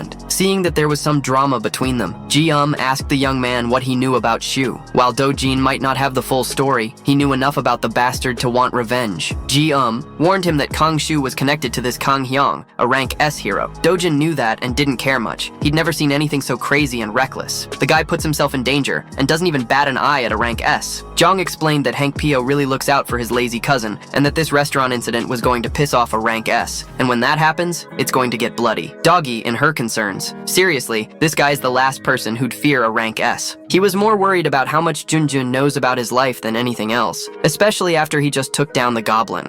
The anger flared up as he went after the S rank, and the young woman stared back firmly. It's a Young, not some pushover. A simple glance won't shake her. Changing the subject, she apologized for barging in and showed him her schedule. Her uncle had asked her to come and have a chat with him. Once she learned about the magical crystal stash he had sold, she wanted the rest. She was ready to buy everything he had at any price. Dojin warned it wouldn't be cheap, right? That guy has a ton of, treasure stashed away. She was confident the goods from an S rank were beyond anyone's wildest dreams. If he took care of it, he wouldn't oppose selling that info. There's just one condition for negotiation. Nothing crazy. Just a little favor since it's someone as famous as Haeyong. Then the scene cuts to another part of the city, where the sound of bottles smashing and fights breaking out can be heard. The wicked stepmother started screaming upon hearing news about the son she thought was dead. People were losing their minds. She was convinced the kid was a goner, but now she's hearing that Dujun survived like some kind of cockroach. Look at that bald guy. He's going down for sure. Is there even a boss like that? It must be a joke. You can't blame this guy since they don't have much info. Even the Heroes Association believed Lodogim was dead. The stepmother wants action, not excuses. She wants him to do something. And to make matters worse, she got news about the meerkat that Kangxi took from Dujun. Now it's safe to say that Dujun knows exactly who tried to kill him. Hearing that she could be complicated, the wicked stepmother swallowed hard and nearly trembled in fear. But you better believe she's not afraid of two. What has her more worried is how things will play out when her husband or father finds out about her dealings. She could cover it all up, but man, if the media catches wind of this, the group's stocks will plummet like a rock. So she's already had her people intercept the media without wasting a moment. If they slip up, Group T and Group W will cut all deals and promotions right away. And first of all, the police should be in her pocket too. So with that, The folks at the evil stepmoms got everything under control. Knowing the crew has some skills took a load off their shoulders. At least the bald director hanging around whispered that no matter how hard they tried, what they were doing wasn't really solving the issue. So, with that in mind, the bald guy might have a plan to end this headache, and it involves bringing in cousin Kang Shi-wo, the infamous Kang Young-pyo. That evil stepmom knows exactly who Hank S is, a total bum in the hero world, but everyone knows he's the next powerful cousin. Honestly, Shi-yu is just a punk doing all kinds of dirty work for his cousin. They're both pretty nuts. If Shi-yu gets caught by the cops, the media will blow up. The superhero situation is about to get messy, and really, she's already taken steps to handle this PR disaster. That evil stepmom decided it was time to act. She wanted to meet with Kang and a little fella ASAP, and that Hang Chang sub from HCS Capital is allied with the enemy. The bastard is taking care of Dojum's family now, which is why the stepmom needs a prosecutor on the phone in a minute. Anyone who jumps ship has to pay the price. The next day, the focus shifts, and we see the hero group entering one of Korea's 37 rift zones. Out of those, 5 are being turned into safe gates. The rest can only be invaded by heroes part of associations with plans. Today, our heroine and a junk are leading the team solo with her rank S. She has almost unlimited access to any gate. So amid this crew of heroes with cool weapons, there's a young guy in a worn-out hoodie. Juninho picked the Cleon Guild of Young and Inju, rank A, as a temporary team for the hunt. Being part of a rank S hunt is super rare, so everyone's in shock. Juninho casually said he just wanted to have some fun and stretch his muscles, but honestly, he set up the whole situation to give that young guy back there a chance. A cleaner opening at the gate until 2-1 hit the right price to sell the rest of the magic crystals. That way, he could get into the restricted zone, and the crazy guy just wants to make some cash hunting in sketchier areas. It's true these rift zones are packed with treasures, but heading into one of those without fear is just plain madness. But for her, it didn't matter. She just needed to get her hands on those magic crystals. After a few minutes of trudging through a dark tunnel, the WAB group finally emerged into an area full of trees. Inju, unable to contain her curiosity, started bugging Jironyu, asking who the young guy following them was. The river introduced the little doggo as someone she knew, but nobody bought that excuse. And in June even suggested he might be Queen Jujum's boyfriend. Tired of all the chit-chat, she dropped half the truth and confessed she was there because he owed her a serious favor. It's not every day that an S-rank hero owes someone a favor. While everyone was chatting it up, a massive shadow covered the sky. Everyone turned to look up, and there it was, the Beast. Being a guild that ranks the heroes of Cleon, they rushed to draw their weapons and quickly take their positions. The first encounter was nothing less than the feared cockatrice. As the invasion experience kicked in, Joel took charge and started giving orders. Jinju and Dorawan held the defense, while Sungu aimed for its legs. But before they could finish organizing everything, a figure soared through the air with a leap that would make anyone jealous. He went straight for the flying creature, ignoring any strategy and launching into a direct confrontation with the cockatrice. The heroes of Cleon were left speechless. They'd never seen anyone so bold. He began charging energy in his fist, gearing up to deliver the first blow, while the guild master was feeling nauseous from the bad luck. The tension was thick and uneasy. They had just entered the gate and already faced a troublesome enemy. Before the group could get their act together, Jum had already tossed his bag onto the ground. While Jun was still counting the papers, he was shooting through the air like a rocket. He was a real speed demon. Then, with a leap, he took the aerial advantage against that bird up in the clouds. He owned the field like a boss. His fiery energy was thick and blazing like a furnace. My dude, that giant bird didn't stand a chance to react or block the upcoming attack.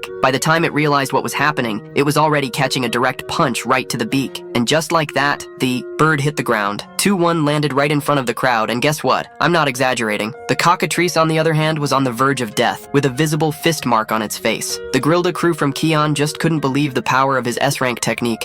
They were about to witness something insane that would leave everyone in shock. 2-1, without mercy, lifted his leg and started stomping the bird, turning it into a real meat mush. Yeah, it sounds dramatic, but taking down a cockatrice takes some serious strength. With every stomp and kick, the sound of skulls crunching and blood splattering left the group in total disbelief, like, "Whoa, dude!" And now, they all were more than curious to find out who this guy was. Honestly, Jarila wasn't quite sure what to think. The one thing she knew was that her Dojin was a human with some serious strength. People say he's strong. It's like saying he's a freaking elf, right? There are only a handful of heroes who can pull off what Dojin just did. Killing the cockatrice with one hit, that's no small feat. Ju, on the other hand, wasn't sold on it. She mentioned her sister, that woman who's in the elite ranks of exceptional heroes. Still, Ju couldn't shake off the thought that they had some crazy, powerful guy among them. She just sat back, watching it all unfold and admiring what was happening. Jurian noticed the absurd power and determination of the kid, her curiosity growing. She turned to Inju, switching plans on the fly. For now, she wanted to head to the center of Kondojim, leaving the rest of the group hanging back on the outskirts.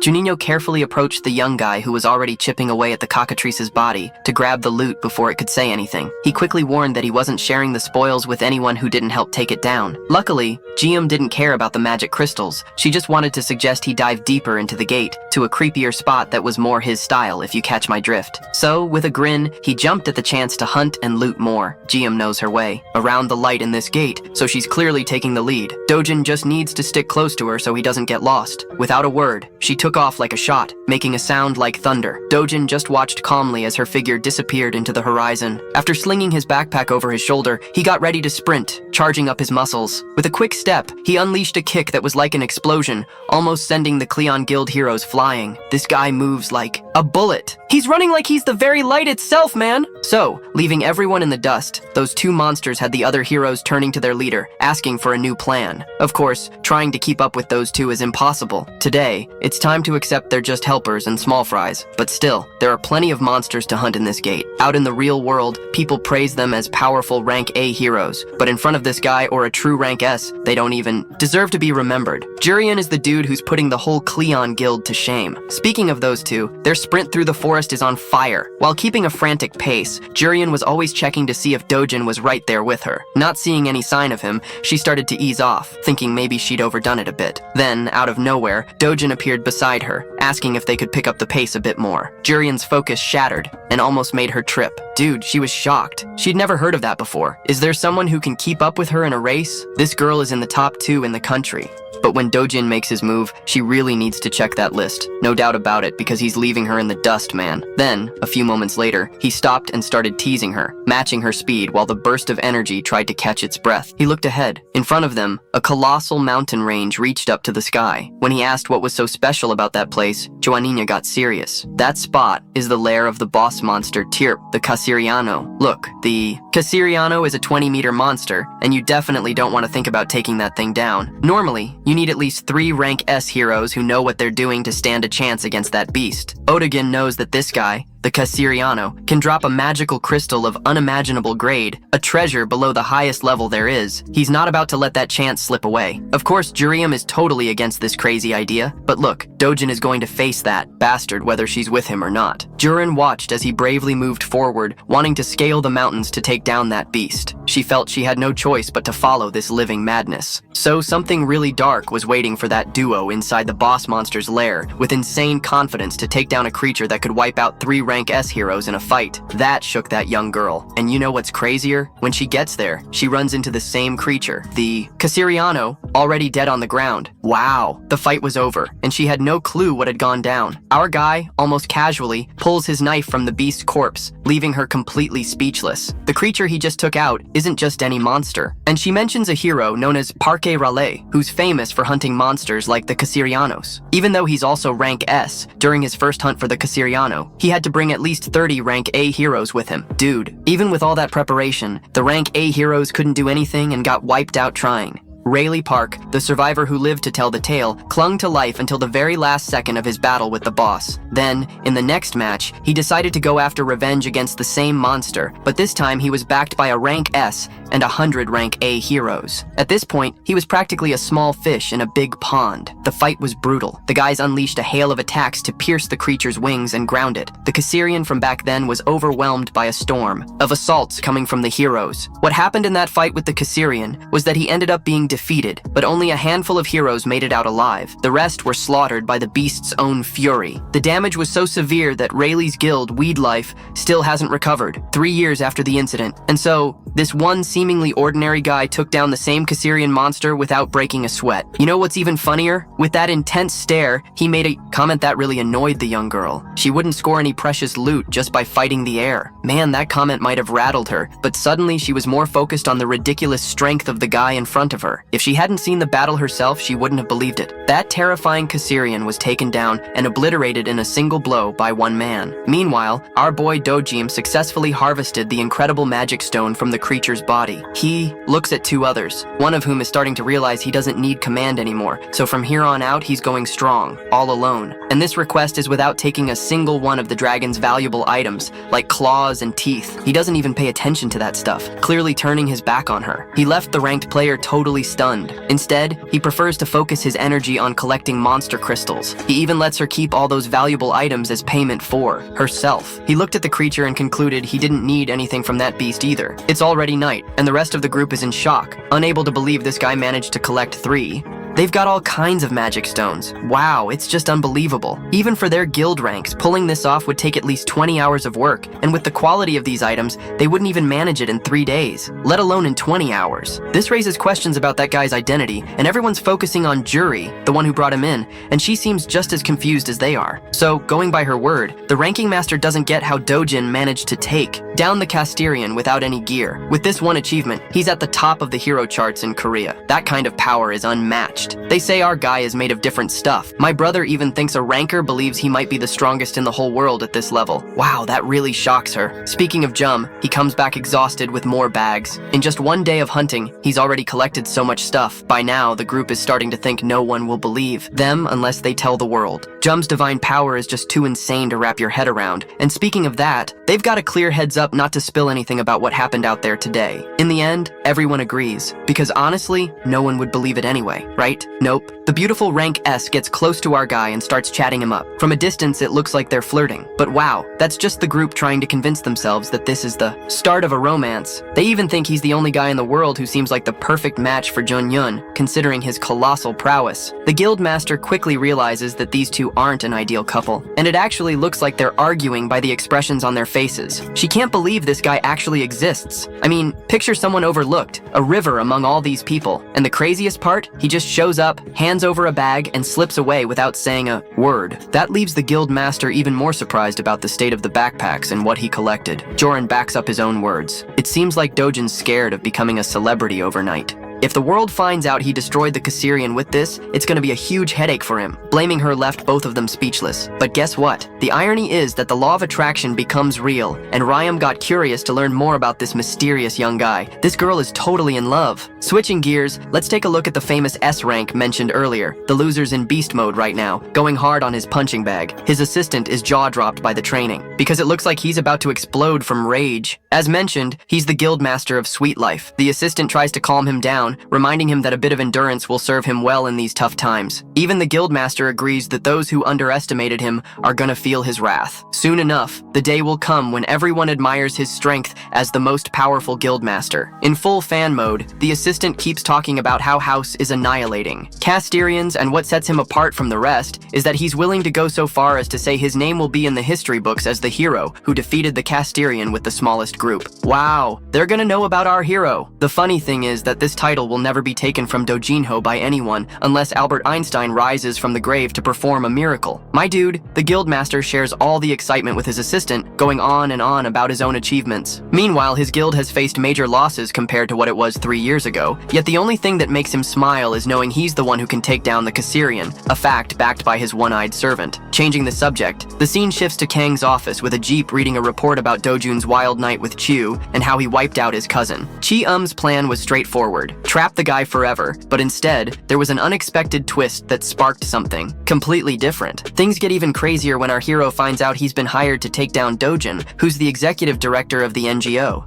And Ju is one of the richest guys in Korea. Man, it doesn't make any sense for him to decide to shoot someone in front of Yoon Pyu. Then Yoon Pyu realizes that Dojin is actually his stepson. As crazy as it sounds, the kid was taken in by the family when he was 7, but got kicked out when their biological son was born in June. Yoon Pyu laughs, saying that no amount of money can deal with that kind of rejection. While they're talking about the cash for the mission, our hero learns that the payment for the assassination job is a measly 3 billion, which to him is pocket change. But the wildest part is that Chiu is barely hanging on in his fight against Dojun, covered in burns and bruises. Even worse, his condition is so critical that he's gone blind and will be disabled for life. This just makes Dojun's tactics even more brutal, making Yoon Pyu recognize how ruthless he really is. Still, Yoon Pyu thinks it's messed up and finds it entertaining to imagine mutilating X by crushing his skull. If people thought this guy was the most hardcore, even more than his cousin, it's now clear that he's even worse. During discussions about the battle, they mentioned that Jun Ryu also made an appearance and helped Dojin out. For some reason,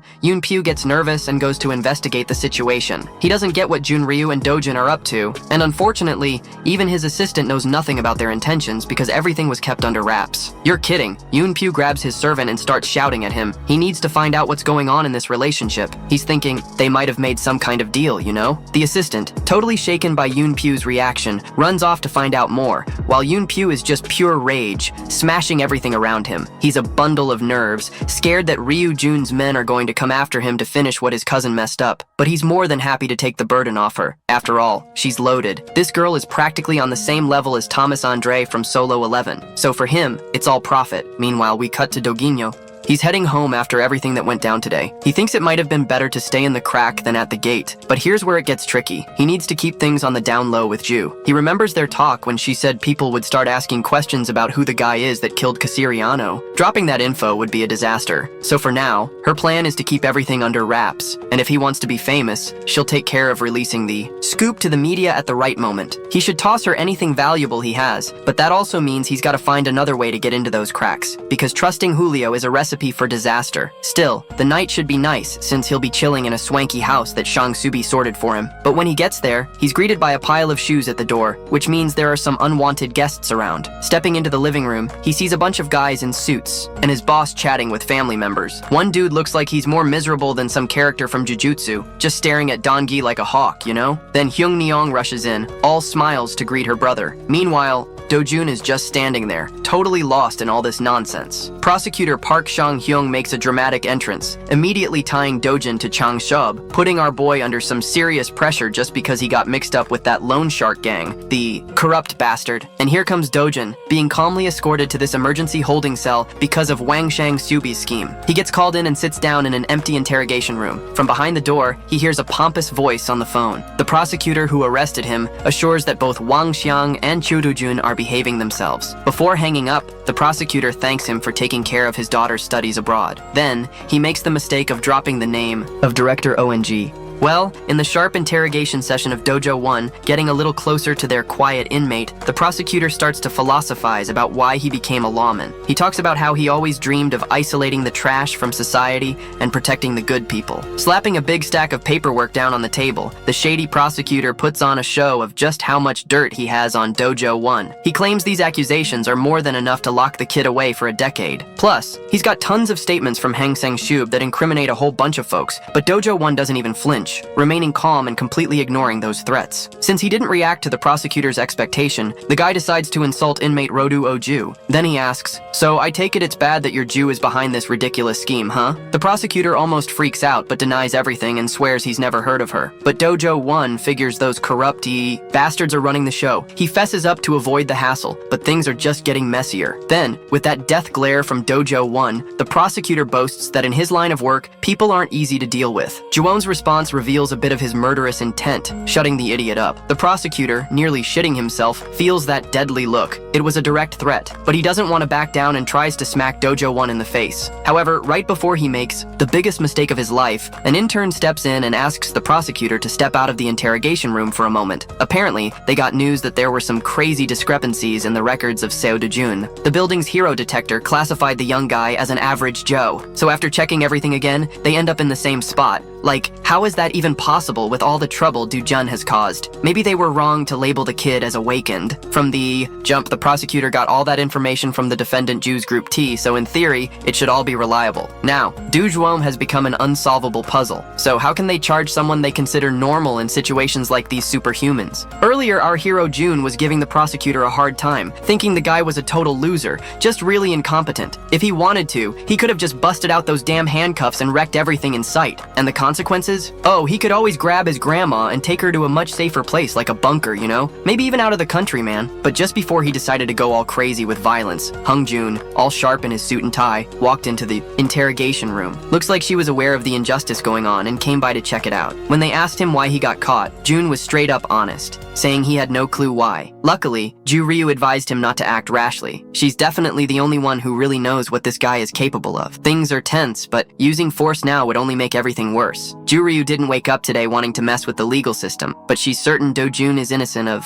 the charges against him. Seeing an innocent person person suffer unfair punishment from a false accusation right in front of her, she feels obligated to fix this situation. Jo thought the Heroes Association would start a separate investigation. They would soon definitely discover Do-jun's fake hero license and properly investigate the Mapo Rift incident. Then Do-jun asks Juju how her family is, and she realizes she looks like a secretary when the kid stares at her with that intense look. Juju finally caved and said her family would be fine. As she walked out of the interrogation room, now as Do-jun's legal representative, she made it clear that this debt wouldn't be forgotten, even if she didn't show it. Jurin was loving that this guy was counting on her this time. She promised she'd handle this as quickly as possible, and believe me, she wasn't joking around. The strategy Jurin decided to follow wasn't a traditional defense to prove Do-jun's innocence. Instead, he exposed the numerous crimes and shady dealings of prosecutor Park Shi-woong, leading to that jerk's dismissal. Now that creep is out of the picture. The investigation went as smooth as silk. His dojo was finally cleared of any wrongdoing related to the suspicious activities and other recent cases. But, of course, he didn't get off completely scot-free, as expected. The investigation continued, and confirmed he had used a fake hero license, but thanks to a solid defense, he managed to walk away with just probation. On their way back home, the radio crackled with news of some unknown monster attacking everyone. The creature was described as a mantis-like beast, about 5 feet tall, with bizarre eyes and a leaping ability that could send chills down anyone's spine. In that moment, he realized the creature was a Makazian and nearly lost control of the car when he heard the name. Information about these newly discovered monsters is super classified, tightly held by the association. They only know it's a Makazian because, well, they've got a true rank S hero. I mean, monsters don't just get named out of nowhere by some random nobody. After taking down the creature, it drops magical stones filled with condensed energy and unique info. If you analyze that data, you can learn a lot about the monster and even its real name.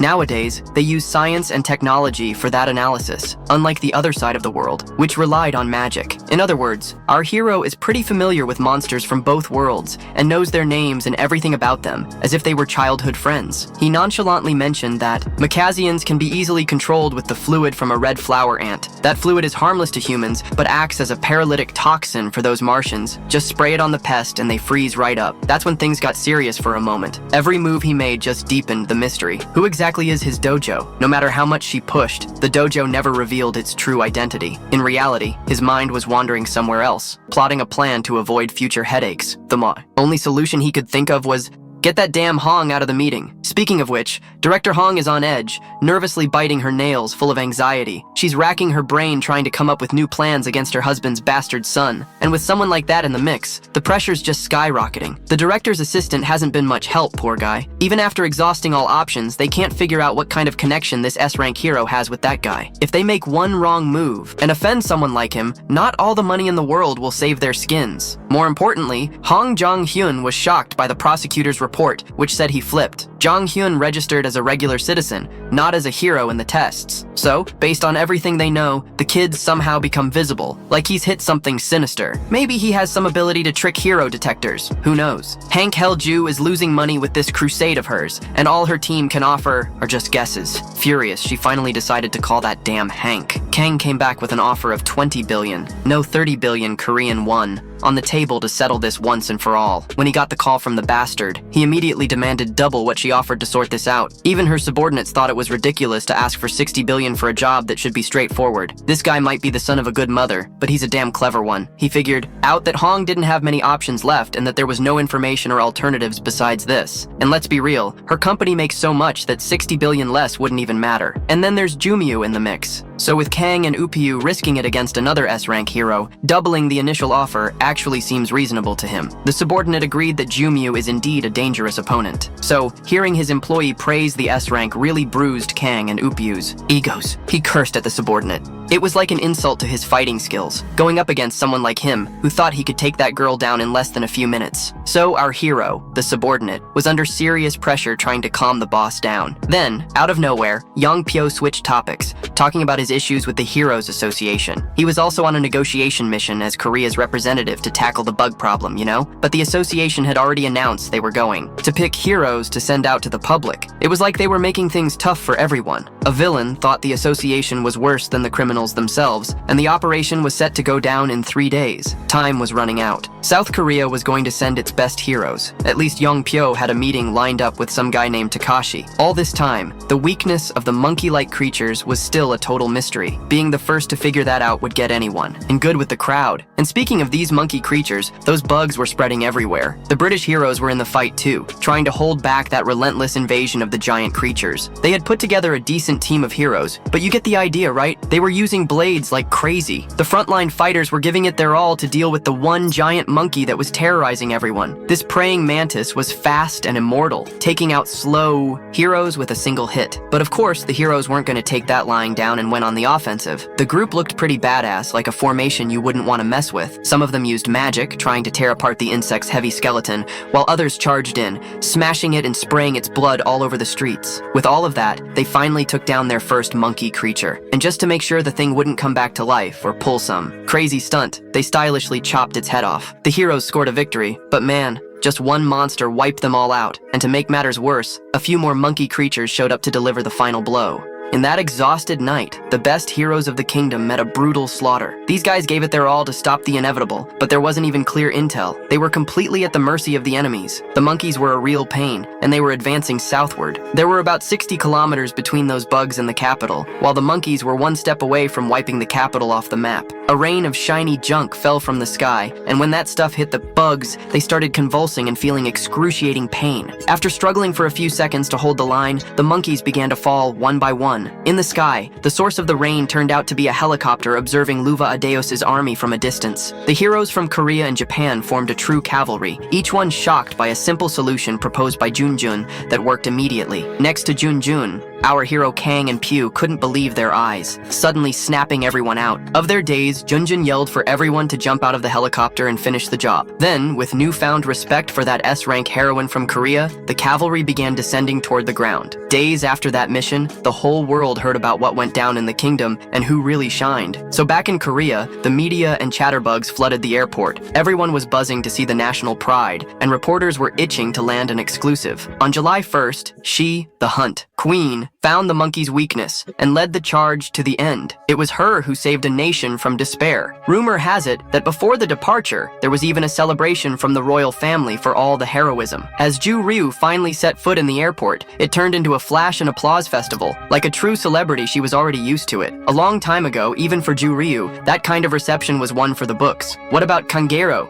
The worst part was already believed to be responsible for most of the Mackayans' deaths on the expedition. His entire team was made up of 200 heroes, and the stellar performance of the Korean heroes was why the UK was still standing. The news covered every detail of the monkey hunt. The public learned about the weakness of the red flower ant's sap. As our boy walked through the city, he caught a glimpse of the news and stopped for a second. He felt happy that Junjun had used his intel, but when the camera focused on Kang Jupyu, the mood soured. That cocky bastard on the screen was one more loose end he needed to tie up. Inside some random fancy restaurant, his buddy Juon was sipping coffee with the woman of the moment, laughing it up and generously showering little Uni, the grandmother, and even our boy with gifts. She told him not to open anything right then, saying it would be better to check it all out at her place. But ignoring that, Dojin ended up finding some cool clothes among the gifts. Jumin just wanted to return the favor with a thank you for the tip that unknowingly helped save the day. For her, the clothes were nothing compared to what she received. She figured out Dojin wasn't going to spill the details on how he learned about the Mackayans' weakness, but still, she asked. As expected, digging into that guy was like searching for a needle in a haystack. Changing the subject, Dojin dared to ask about his future plans. He's not the type to preach world peace or anything arrogant like that, but if he's going to attack Hangul-ju, the situation is going to get really tense. To Ruim's surprise, Dojin's immediate plan was just to buy a new house because things were tough. The safe house where his family currently lived was rented, right? While our rising hero and the former sword goddess reconnected, the other hero who stood out on the kingdom's expedition was just chilling. Kangwei Pugh was at his pool party, surrounded by beautiful girls as far as the eye could see,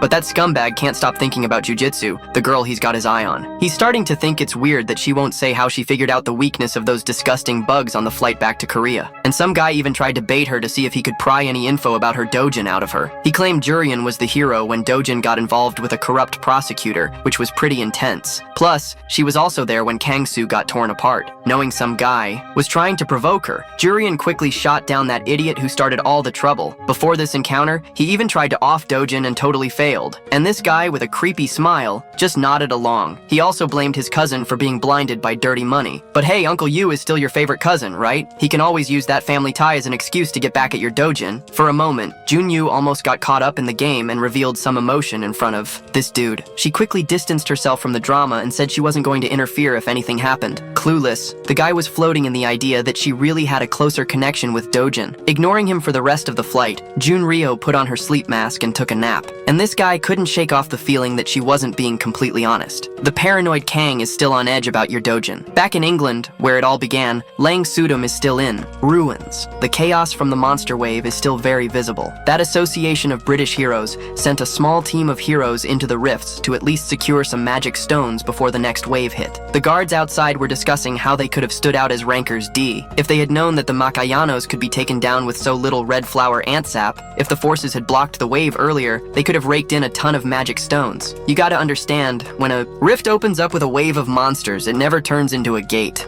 And for the second wave, it's pretty likely that the type of monsters will be totally different. The known factor is the craziest part. All of a sudden, the rift shook a bit. The invasion team had just entered to collect the stones. Only 5 hours had passed. Even so, the rank D guards stepped up their vigilance since there were always desperate folks trying to steal stones near the rifts. Instead of the usual flow of people coming out of the rift, the whole vibe felt off. Something, or someone completely different showed up. The scarred humanoid face of a guy. They shouted that he wasn't a hero. Before the poor guards could even call headquarters, they lost control and started floating in the air. The crazy guy took a step, and it looked like he teleported, dragging the guards effortlessly. That top guard tried to defend himself with 3 knives. That weapon was a classic from the kingdom. The blades even hit their mark, but several green lights made them vanish like they never even existed. Then, in a raspy voice, the man complained that those guards were way too weak. He clenched his fist and commanded the green lights to move. As a result, the guards got sliced up like it was a horror movie scene, you know? A dark miasma poured out from the guy's body. With that miasma, he took control of the whole area and grabbed the guards' smartphones. He checked the date and calculated that it had been 10 years since he last set foot on Earth. Even so, his mission hadn't even reached 20%, you feel me? After all the effort to open those rifts, it's time to admit that it went south. Nah, he just needs to amp up his mana concentration to get back in the game. But before that, this planet needs a serious cleanup, and it's time to wipe out the weak. Let the slaughter begin, my dude. Meanwhile, back in South Korea, in the Paju area, a young guy is on a chill agricultural expedition, totally unaware of what's going down on the other side of the world. Just carrying a backpack, he's wandering around, exploring a restricted area. Suddenly, he feels strange vibrations in the ground, like something's about to happen. Just as he expected, a battalion of monsters, nasty worms,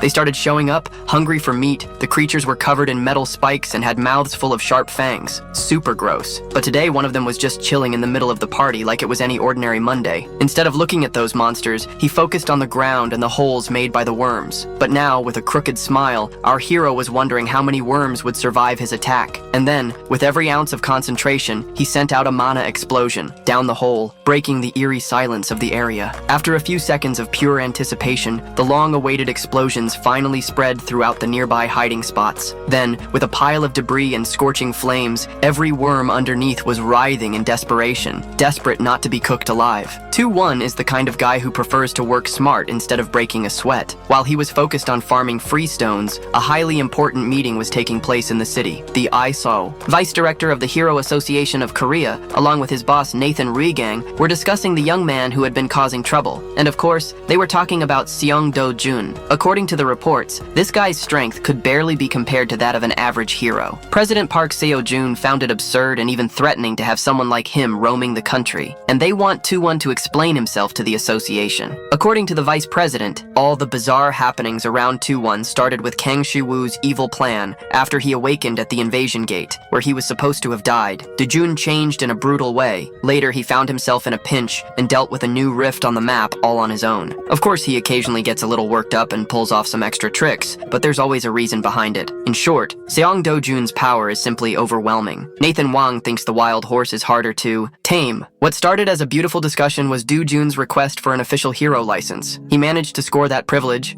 Special treatment to skip the usual red tape because he's got a guarantor, and guess who his sponsor is? The hotshot of the moment. It's a whoa moment when you hear about this connection with the Golden Girl. The old folks at the association nearly fell over when they realized they couldn't afford to offer the killer whoa that's been making waves. The request for your 2-1 for the hero license was sped through immediately, and just like that, he became the 8th rank S hero in South Korea without even stepping foot in the association. Now with his new status, he can hunt in any rift zone he wants. After he crushed it in the Paju rift zone, he made his way straight to the director of the association. The grumpy old guy couldn't help but laugh at the fact that the new rank S hero of the country is already earning his stripes. I mean, it's not every day you hear about a hero tackling a second-grade rift solo without a guild or ally. It's totally insane for just an ordinary person. Now I saw the vice president who was all over the 2-1 deal, advocating for them to reveal the kid's identity to the public. But I caught wind that the director shot that idea down right away since it was pretty greedy. My NGO is saying they should at least ask the guy what he thinks before exposing him to the public eye. The vice president is insisting that in this stressful age, giving people more symbols of hope in the form of a new ranked hero would ease the pressure on everyone. And this vice president is trying hard to sell this idea to the director in Taiwan,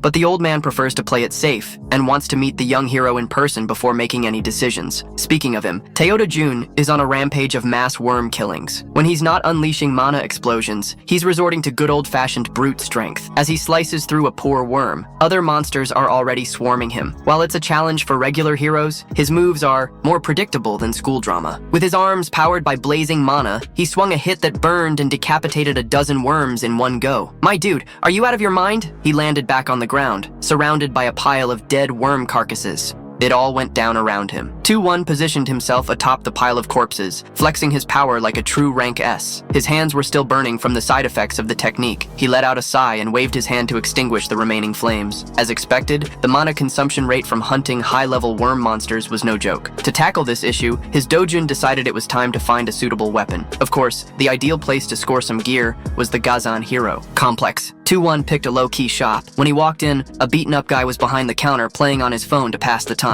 The bell over the door jingled, but the guy didn't even bother looking up to see who entered. He just asked if the customer had a reservation. Dojin ignored the lazy question and tossed his backpack on the counter, asking him to make a weapon from the materials he brought. The guy got annoyed, saying he doesn't serve walk-ins. Dude, this guy is so lazy. No doubt Dojin had already been turned away from every shop on the street, all of which were fully booked. This was the only place that picked up his call, yet here this guy was, refusing to help. He just wanted to keep playing on his phone, totally ignoring everyone. So, with his patience running out, Dojin grabbed the guy by the collar, brushing aside the threats and curses, and asked who the owner of the shop was. The guy puffed up and answered proudly that he's the owner's son? If that's the case, I suggest you call your dad quick, buddy. Your dojin is here because he got a heavy recommendation. Then, after letting the guy go, he even threw in a smirk, but hurried off to another room to call his dad. An older man, sporting a modified welding mask, came out of the workshop to see what the fuss was about. His name is Shui Shui Wu, the master craftsman of hero weaponry. Dojin quickly mentioned he was there because of a recommendation, and of course, both the father and son knew that name well. Let's get more famous than the evening news, right, son? The old man was shocked to learn that a rank S celebrity was in the building.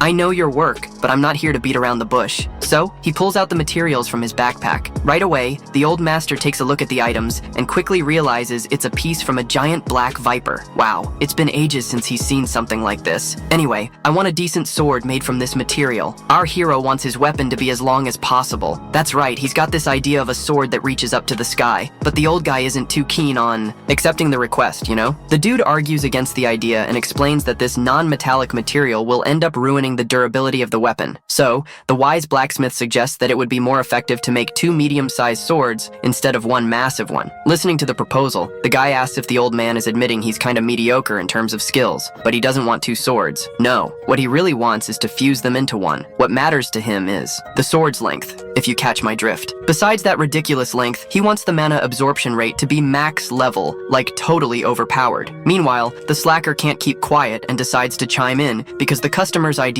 are getting more and more insane. He brags about his dad, who can make weapons with at least a grade 3 mana absorption. Then he steps forward and grabs one of the swords on display in the store window. He does a critical analysis and sees that the material there is grade 5, which is no joke. And then, as if there's no tomorrow, he grabs the sharp tip of the sword with his bare hands. Without thinking twice, both father and son are left in shock, frozen, as our hero does something almost magical. His grip is so strong that the grade 5 material shatters like glass. The product that the store prided itself on producing is nothing but dust and debris, a total fiasco. The slacker thanks the stars for not crossing paths with the mysterious customer. The old guy can only watch as his creation is brutally destroyed. His dojo warns, Shui, what if he messes up the materials? Might as well quit the job now. He gets real. If I can turn a level 5 weapon into fine powder, just imagine what I could do to your face, man. After getting all the setup right in the shop today, his target is the freak of nature, a green cyclops with a single eye and super sharp senses. The cyclops starts screaming like crazy when he senses a hostile presence. While the other hunters show up with their fancy gear, our hero is just chilling in jeans and a hoodie. Since he doesn't have a proper weapon, he'll have to make do with those talented hands for now. But the cyclops isn't playing around. He doesn't let you attack him for free. He tries to stomp Dojum right off the bat, like a real jerk. When that initial attack gets all heightened, the damn one-eyed beast goes into a panic. Dojum jumps around like a madman to make up for the size difference, and his sword hand moves like lightning, slicing a juicy chunk off the Cyclops' shoulder. The pain makes the beast scream in an unbearable tone. Even I got a little scared. Desperate for revenge, he uses his monstrous strength, rips a whole tree out of the ground,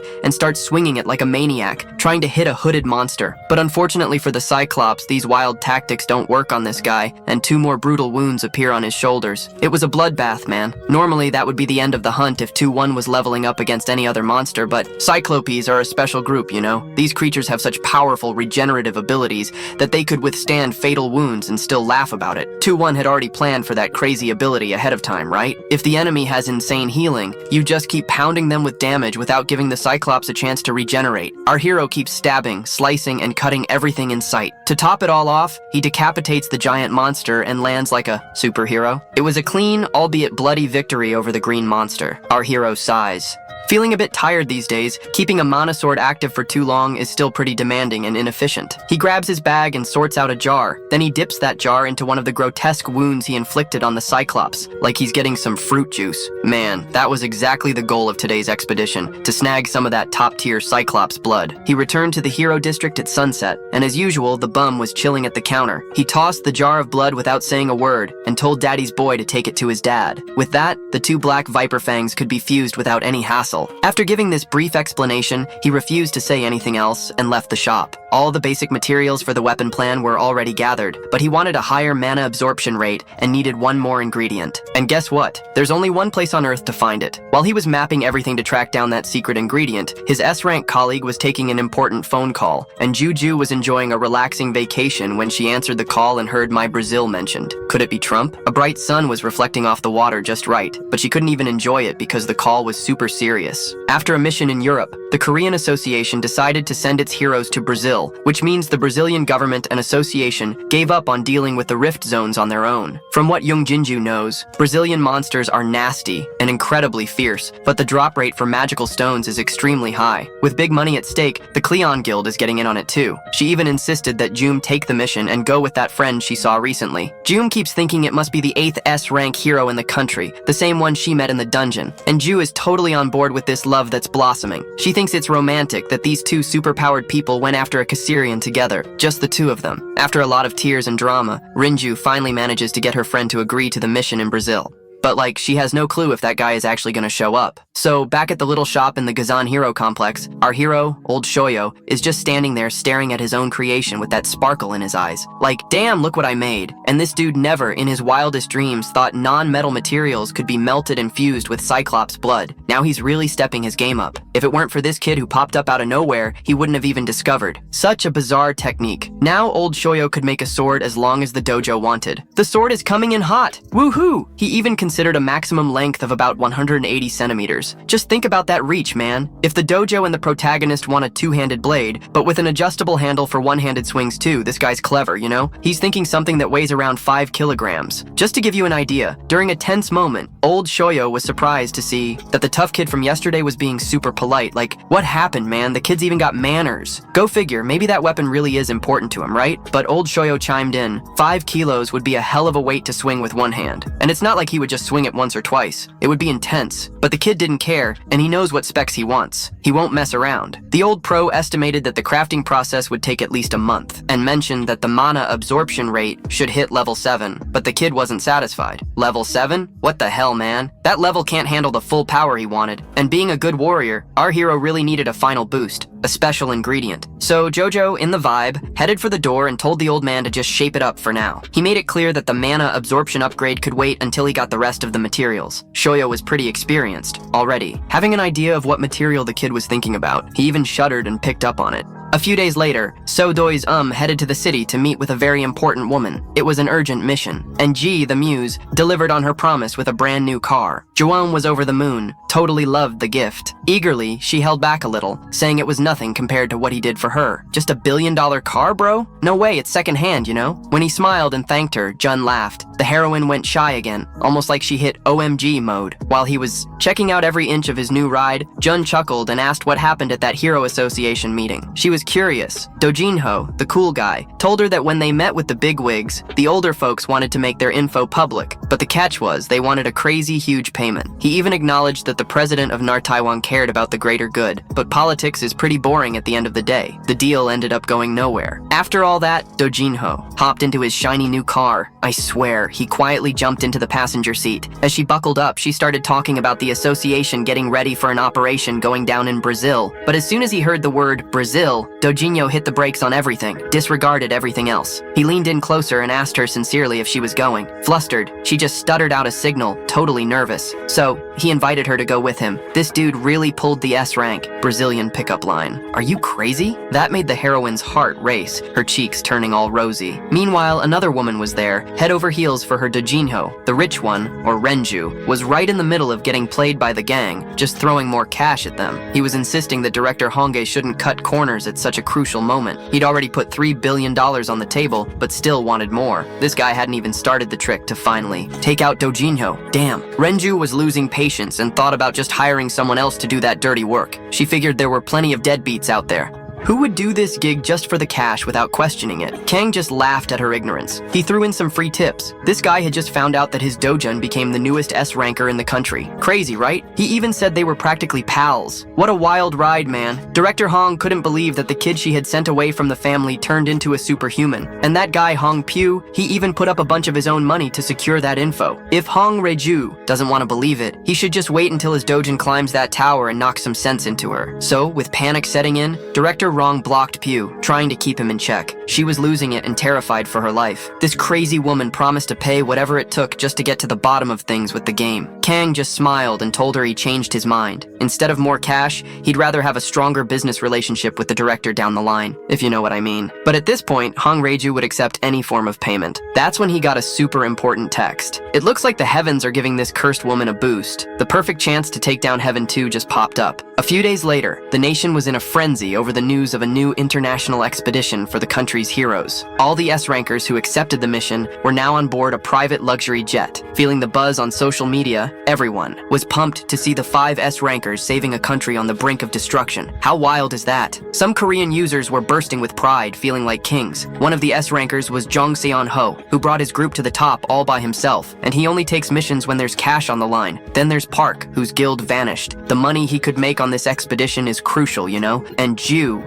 on the other side, she's the nation's big hero, super famous. And that Pew guy is going too because he heard taxes were gonna be injected for every magic stone on the mission. Dude, just getting a single mid-high level stone is a big deal. This could change the life of any regular person. While the other S ranks were getting all the praise and buzz online, this one figure generated more questions than rumors. His 2-in-1 was seen as a rookie making his debut on the international scene. Pretty basic, you know? Nothing crazy, right? With 5 top-tier heroes, Brazil is about to heat up and things are about to get real. After a long flight with no drama, the group finally landed in Sao Paulo, Brazil. The Brazilian Heroes Association gathered to discuss how things would go down. These guys are excited to welcome the famous Korean expedition team, and they're the quickest to respond compared to all the countries that asked for help. Some S ranks didn't even check in at hotels before jumping into action right away, but the background players were worried that the Koreans might uncover something they were trying to keep under wraps. You can't keep a secret forever, right? So they just needed to make sure everything was under total control until the collaboration was done. Brazil's national treasure of a hero, Moraes, was taken out by some unknown entity. It was a brutal way to go out, man. And it wasn't even by a monster. His black box definitely showed a human murder method, and no one knows what really went down near that Santarem rift. rift. Meanwhile, the Korean team was getting a solid briefing on their action plan while everyone was on edge. Rio de Janeiro was messaging, looking for Jerome's crew. Turns out the dude stuck on the plane and took a connecting flight to a slightly further destination. He was heading toward the rift in Goiás. Jury can't hide her worry. She just found out the guy's going to the weirdest rift alone. That team will undergo a 2-day local adaptation before being sent to the rift zones they signed up for. After the whole briefing, Jury didn't stick around any longer and jumped into a cab. Then, Kangeiro Pugh followed her to ask where she was headed. Since they weren't supposed to move yet, just to shake off the annoying guy, she said she was heading to Goiás for a bit, and one of the two found that pretty suspicious. The Brazilian Association made it very clear that the dangers there were extremely high. In the rift zone, near Goiânia, it turned into a barren desert, you know? Rio de Janeiro and the Cleon Guild teamed up with their dojo to camp out for the mission he had planned, but they rushed over to this abandoned place. One of the two asked why they were in such a hurry, and then the other one said they were late. Man, it felt like they were bickering like an old married couple. Tired of the questions, Jim finally mentioned that he was going after the blue croc. Wow, that was a pretty disappointing answer. Totally let down by his nonchalance, Joru reminded him he was 3 years older and demanded more respect. While they were sorting this out, the Cleon Guild just chilled, watching. The guild leader, Riju, had never met anyone brave enough to boss Joru around. As they ventured deeper into the rift zone, some members of the Cleon Guild hesitated to move forward without a plan, but having one of the two in the team gave them confidence. You can't deny her skills, but it seemed like the rookie was in charge. While the others were skeptical about the guy leading the way, those who had been on the previous raid into the dungeon trusted the novice to lead. Confused and a little worried, DM Rio wanted to know if Dojo 1 was planning to close the rift. He refused to have such an ambitious goal. They were just after materials to make the most of that barrier. After a bit more calm walking, they finally came across the first barrier. The Cleon Guild is packed with talented hackers, so each one sent their messages skillfully. Their hierarchy was clear, with concise calls to deal with the unexpected enemies, but the blue crocs blocking their progress were way more monstrous up close than in the pictures. All they could do was defend themselves. Things were getting a lot more dangerous with the whole group standing still. Finally, Sky, one of the two, moved.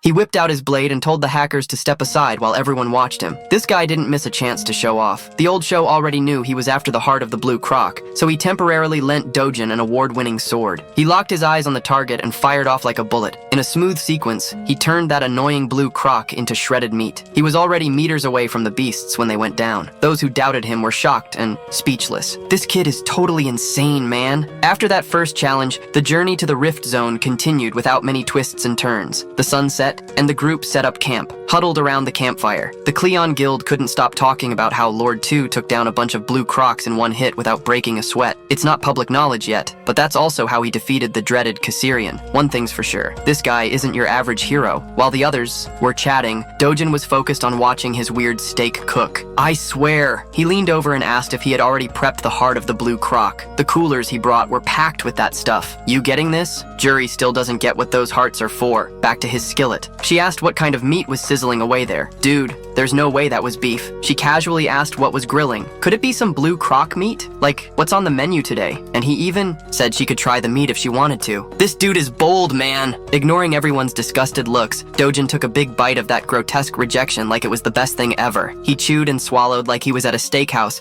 scarfing down prime rib. Just look at this guy using the knife as a fork. Even Jun Ryu was taken aback, and she's seen some wild stuff. There's a stash of regular food, but the leader's munching on cursed meat. After getting over her initial disgust, Ryu got curious. She grabbed a piece for herself and stared at Dojin for a while, thinking, should I take the risk or not?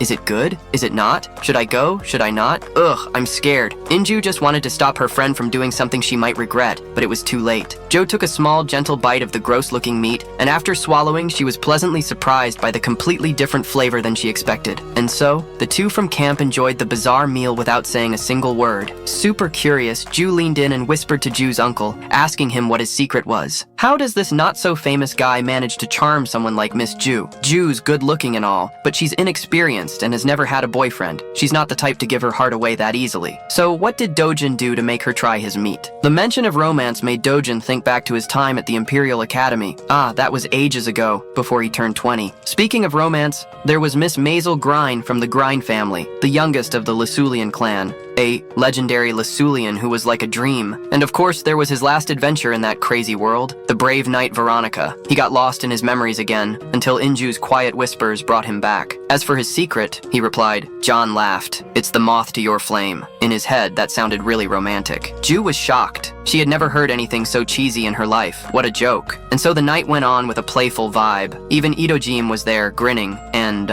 having the time of his life like a kid. Back in Sao Paulo, Kangay and Pugh were still living it up in their fancy hotel suite. He kept wondering why Junho was in such a rush when the operation date hadn't even come up yet. From his sources, she was making moves with the Sky of Junho and the Janji Junginju Guild. He turned to his assistant and asked what profitable monsters they might have in that area of Goiás, and as far as he knew, there shouldn't be any worth mentioning. Everything was pretty messed up, all involving that damn dodgem of his. There was a sinister level of unpredictability going on.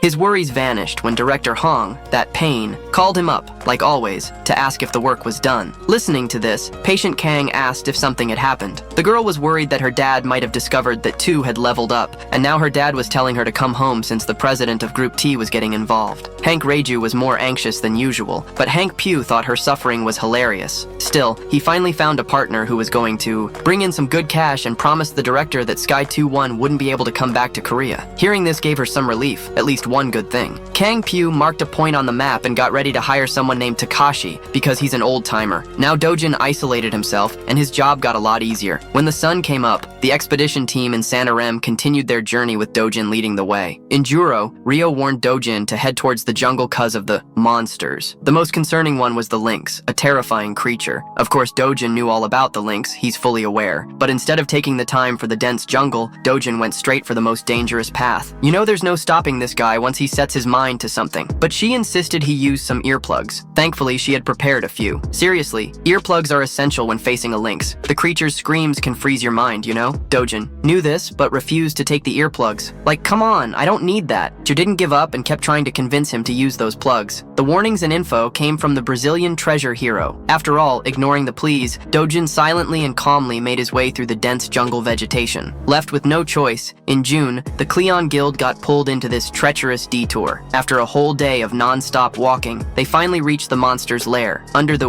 bright moon. The lynx stared at them like a predator watching its prey. A giant crazy cat. This is where the real party starts. As the beast made its grand entrance, Enju screamed for everyone to cover their ears. Things are about to get wild. While everyone else was panicking, Jim just stared at the cat, looking like a wall, totally still, as if to say, "Not today, my friend." Two predators sizing each other up, but one's a person and the other's a cat. And now it's a competition to see who's got the bigger presence, right? Who do you think is gonna win this? That's right. If you liked the video, give it a thumbs up, share it, and drop your comments below. And if the video does well, you know what that means, right? There'll be a part 2. Thanks for watching. I'm out.